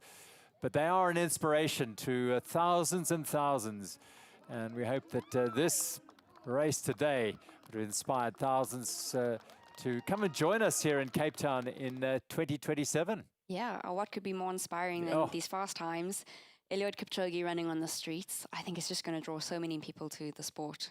And that, how And that beautiful view. is that? That is Cape Town at its most beautiful. It's been a cool start to the morning, a bit misty, but clearing up and the sun shining down on the city of Cape Town, the Cape Town Stadium, a legacy of the 2010 FIFA World Cup, which took place in the city. And there's a legend finishing it. Kipchoge, another wonderful performance, wonderful run. 2:25 clocking for Edna, 46 years of age. It's phenomenal. I know we gave kudos to Stephen Mokoka with the 2:10, and I think Stephen was about 41 or 42. Yeah. But brilliant running there by Edna Kipchoge, and also, you know, hats off to Clark and his team, Nina doing the elite field coordination here at the finish. The attention to detail, you know, these elite athletes being treated like VIPs as they should. And I think, you know, once these athletes go back to Kenya, go back to Ethiopia, they are going to be spreading the word of the Sanlam Cape Town Marathon. And this event is only going to grow in stature. And if Eliud Kipchoge had anything to do with this year's Sanlam Cape Town Marathon, I think we're going to see even bigger names coming through to Cape Town and on the African continent. And great decision to move to Cape Town from October to May. I mean, what a beautiful weather. Zero wind on Saturday, zero wind today. Fast times in the men, 2:04, amazing. And course records in the 10. That's amazing. So, yeah, great decision to move the race to May. Yeah, the Cape Town weather guard certainly came out to play today, blessing the event. It was only 3 weeks ago that events were being cancelled in Cape Town due to strong winds and rain. And yeah, the weather guards today really blessing Cape Town, and we've seen a multitude of really fast running. I mean, Hendrik, would you ever be able to say that in our lifetime we would have seen a 2:04 marathon in South Africa, in Cape Town? I never dreamed of that. No, but thanks to the great thinking, the dreams of the organizers, we are seeing those times. You know, big efforts from Clark and his team, bringing all these great runners to our shores. And now we are seeing fast times. And you see there Adane with his second place badge around his fellow teammates, really happy with his performance. And can guarantee you they're giving a debrief of the race. Definitely. Just, yeah, we cannot emphasize the brilliance of having these world-class athletes come out here. And as we'll keep saying, I mean, it's spreading the word, no doubt, and getting more and more of these athletes to come and join them and many more here in years to come. And there's their manager, Malcolm Anderson, who I spoke to yesterday at the race hotel, and very happy with his athletes. And here is one of the age group groupers, athletes yes. coming through. Well, the Abbott World Marathon Majors Tours and Travel age group championships, world championships taking place here. And these with the yellow numbers are those athletes who set off from Beach Road shortly after the elites here. And these are superb athletes who commit to running 40 to 44 age group athletes. And they are absolutely brilliant. So it's very, very impressive. No, I have to say, after seeing all these fast times, as a coach, I'm very motivated, and want to say to our athletes out there, they better start training hard now and try to get into the race for next year. You know, this is the place to run your best times, and I think our marathon running is gonna improve by leap and bounds. You know. These fast times here today only had like a positive effect on the sport, because you see that it's possible, you see that it's happening here, and it just drags you faster. So I think on our South African athletics, like our community, it's going to have such a positive impact, and we're going to have so many more men and ladies stepping into it, wanting to get those faster times and just being involved with it. And not only that, we mentioned yesterday how we saw Arthur Jankies, the Two Oceans Ultra winner, running a really quick 10K. Perhaps this is a turning point where those type of athletes aren't going to go to the ultras. Yes. They're going to come to the Sanlam Cape Town Marathon and make a name for themselves on the international stage. Yes, I think that's a big thing, being on that international marathon stage, running fast marathon times and competing with the whole world in that.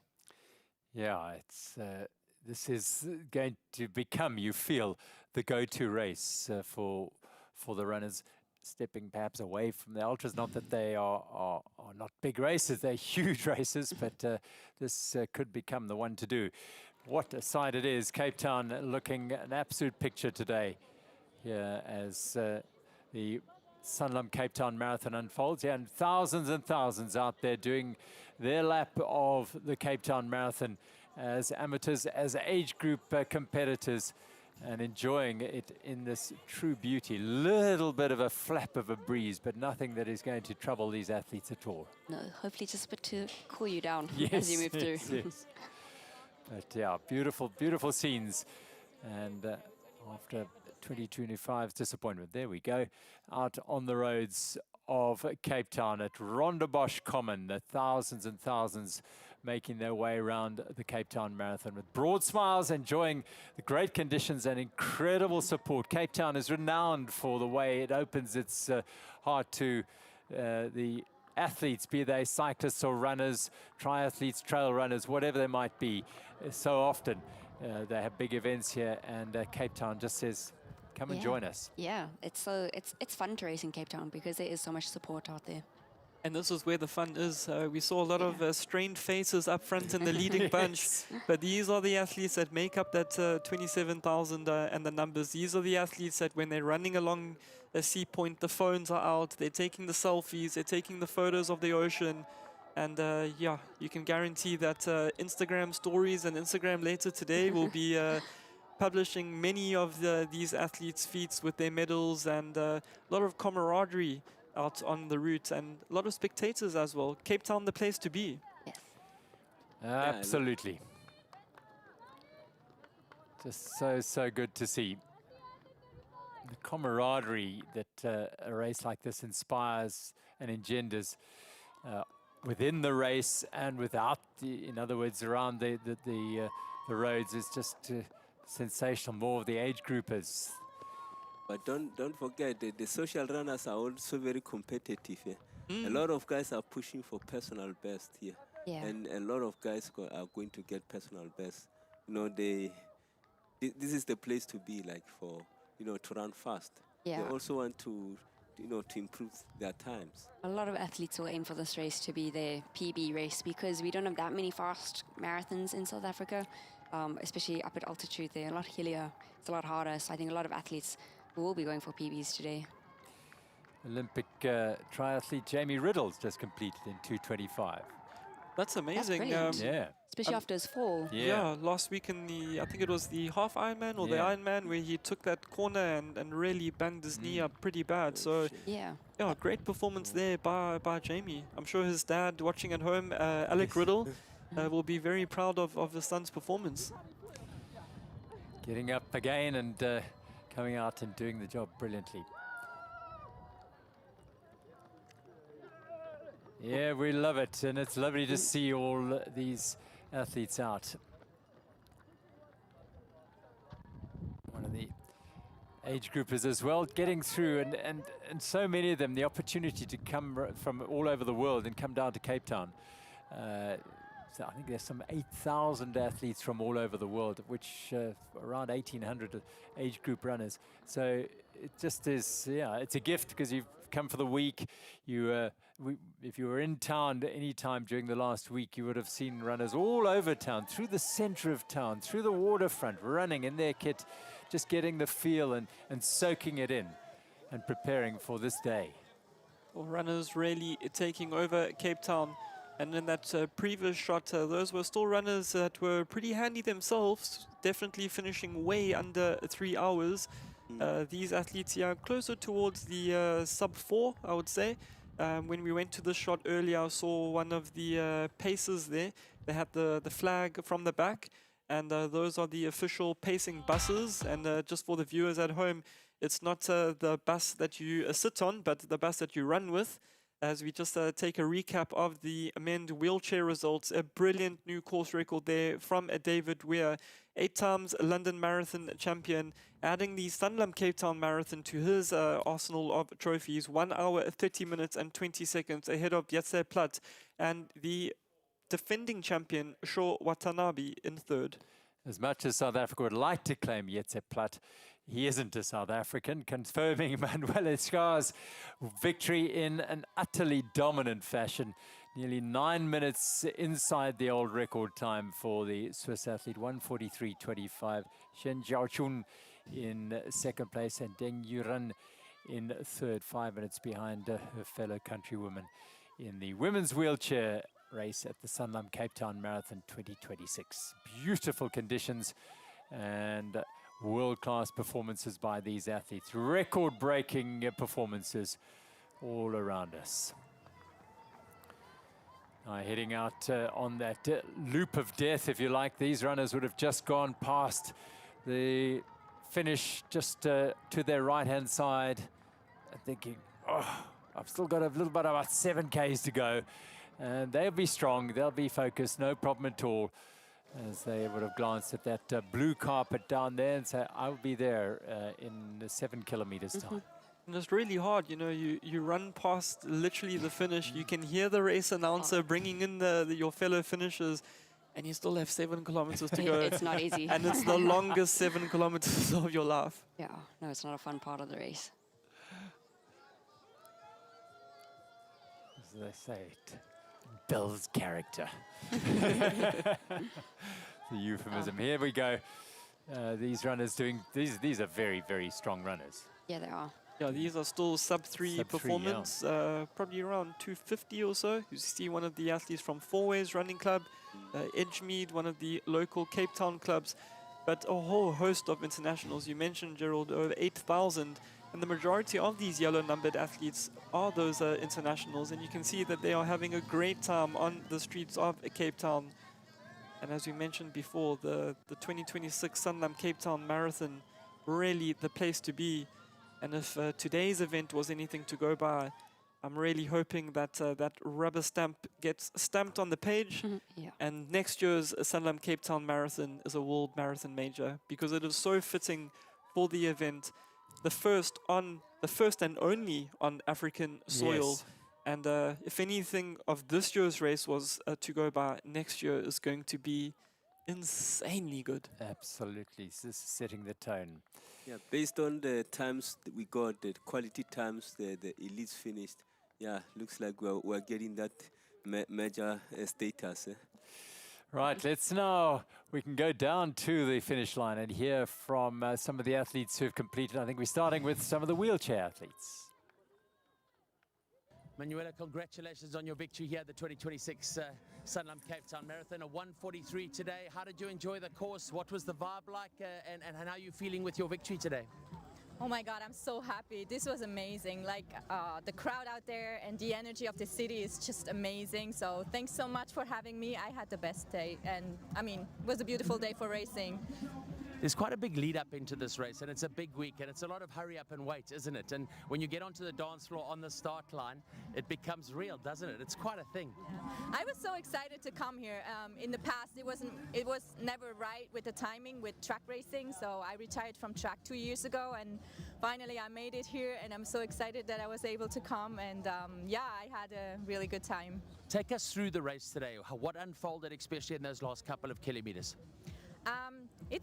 It's a challenging course. Some parts are really technical, some parts are a bit, with cobblestones, so for us it's always a bit tricky. But actually I enjoyed the roads. They were really smooth, and I like really the long straights. But yeah, it was challenging, and I'm happy. The weather, the people, the support en route? Yeah, so the weather was a challenge because we had this fog in the morning, and we always have to call what we gonna use as a gear, because we use different gloves when it's raining or wet. So yeah, I didn't know if it's gonna work out with my dry gear, so I used my gloves for rain, and it turns out it was fine. So yeah, it was a bit of a challenge, but yeah. Congratulations and well done. Thank you. Thank you. David, congratulations. We're so excited to have you here, and now that all is said and done, take us through the race. How was your day? Yeah, very good. It was a bit humid at the beginning, I thought, so I had to get my breathing right for the first 4 or 5 miles. There's a lot of climbing at the beginning, but once I sort of got settled in my rhythm, I felt pretty good, and I was with Jets for a long time, and then I sort of made a break and kept that gap. You've raced all around the world. Your first time racing here at the Sanlam Cape Town Marathon. How would you rate this as an experience for you personally as an athlete? Oh, amazing. The crowd was amazing. The setting's great, the mountains and the course is great. Yeah, I'll definitely be back. It's an amazing country, and I've been welcomed from the moment I got off the plane till I go home tomorrow. But yeah, it's been a fantastic country. I'm thankful. We see the racing up front was quite sharp. We see between 3rd and 4th a photo finish. That's the sort of racing you want, don't you? Yeah, definitely. The middle pack racers do normally do that, but it has split over the years because everyone's getting quicker and stuff like that. But back about 10 years ago, everyone would be like that until the end. But yeah, I prefer being on my own now because I'm a little bit older and I can't really sprint so much anymore, and I just sort of get into a rhythm and race at my own pace. But yeah, it's good to have a sprint finish at the end. The guys are, it took a long time to get the photo finish, but yeah, it's always good. It's drama, isn't it? It's good. Take us through your personal experience on the route today and the racing. We know you got out ahead. You spoke about that at the press conference earlier as well. It's where is the decision? How do you make that decision where and when you want to go? It's different in different races. You just get that feel that maybe you can break away. I did think Jets was going to stay with me for a while, but it was just like a coasting sort of downhill, and I just sort of opened up a little bit, and I sort of was pulling away a little bit. But yeah, I thought he'd be with me all the way to the end, but it wasn't the case. But he's a really strong athlete, and he's still new to the game. He was a triathlete, and he's still getting his, but he's had a few podiums as well. So he's a great athlete, and I got a lot of respect for him. Congratulations, well done. We've loved having you. Thank you. Thank you very much. Thank you, guys. Lovely to hear from Manuela Scar and David Weir, our winners of the women's and men's wheelchair marathons here at the Sanlam Cape Town Marathon. Well, running in the shade alongside Rhonda Bosch Common, and now out on the roads. Look at the crowds along the roads, looking out for familiar faces, friends, or just supporting the runners. Yeah, I think it's quite a different experience for these runners out at the back. There's a lot more support out there, I think. But then there's also other aspects, like they have to carry their own gels and water bottles and stuff with them because they don't have the elite tables that we have on races. So I think they just have such a different experience sometimes, but it's still such a fun experience. There's so much to it. It's, this is said with the greatest respect, but as an elite runner, the opportunity to run a race like this doesn't really happen to you, to the elite runners. So it's a very different experience for the amateurs and those who are looking to break 3.5 or 4 hours. They just have so much more runners around them to run with it. I think it's very different, but it's so fun. I think any way you do it is. And spending that long out on your feet, running it, I mean, a lot of the elites can't believe how long, and the respect that you have for these athletes. Yeah, no, it is. It's a much longer time on their legs that they spend. Yeah, it's amazing because if you are elite and you happen to bomb and try to finish, try running 3 hours, you'll end up walking. And that's when you're going to respect guys who are running 3:30 under 4 minutes. Yeah. But like Shian is saying, different experiences. But I have to say the races are doing very well. There are tables, refreshments tables every 3 kilometers, 5K. So, they're doing well. So these guys are still getting a very good experience and nice support from the race organizer themselves. You both have run globally, Kuhn, you know races globally. I mean, how does South Africa stack up in terms of laying on events? Obviously Cape Town and the big events, the ultras obviously are world class, but just across the board. I think they match it. I think for me, I love racing at home because there's so much more spirit and stuff to it. Like, the people and stuff out there, but the food stations are amazing. I know today they have Woolworths food stations out there with so many different types of carbs and stuff which you need on race, and they have really good water stations, and I think we really do match it out there. We really do put our best foot forward when it comes to racing. Yeah, definitely. I participated in the Hamburg Marathon in 2024. And I think, in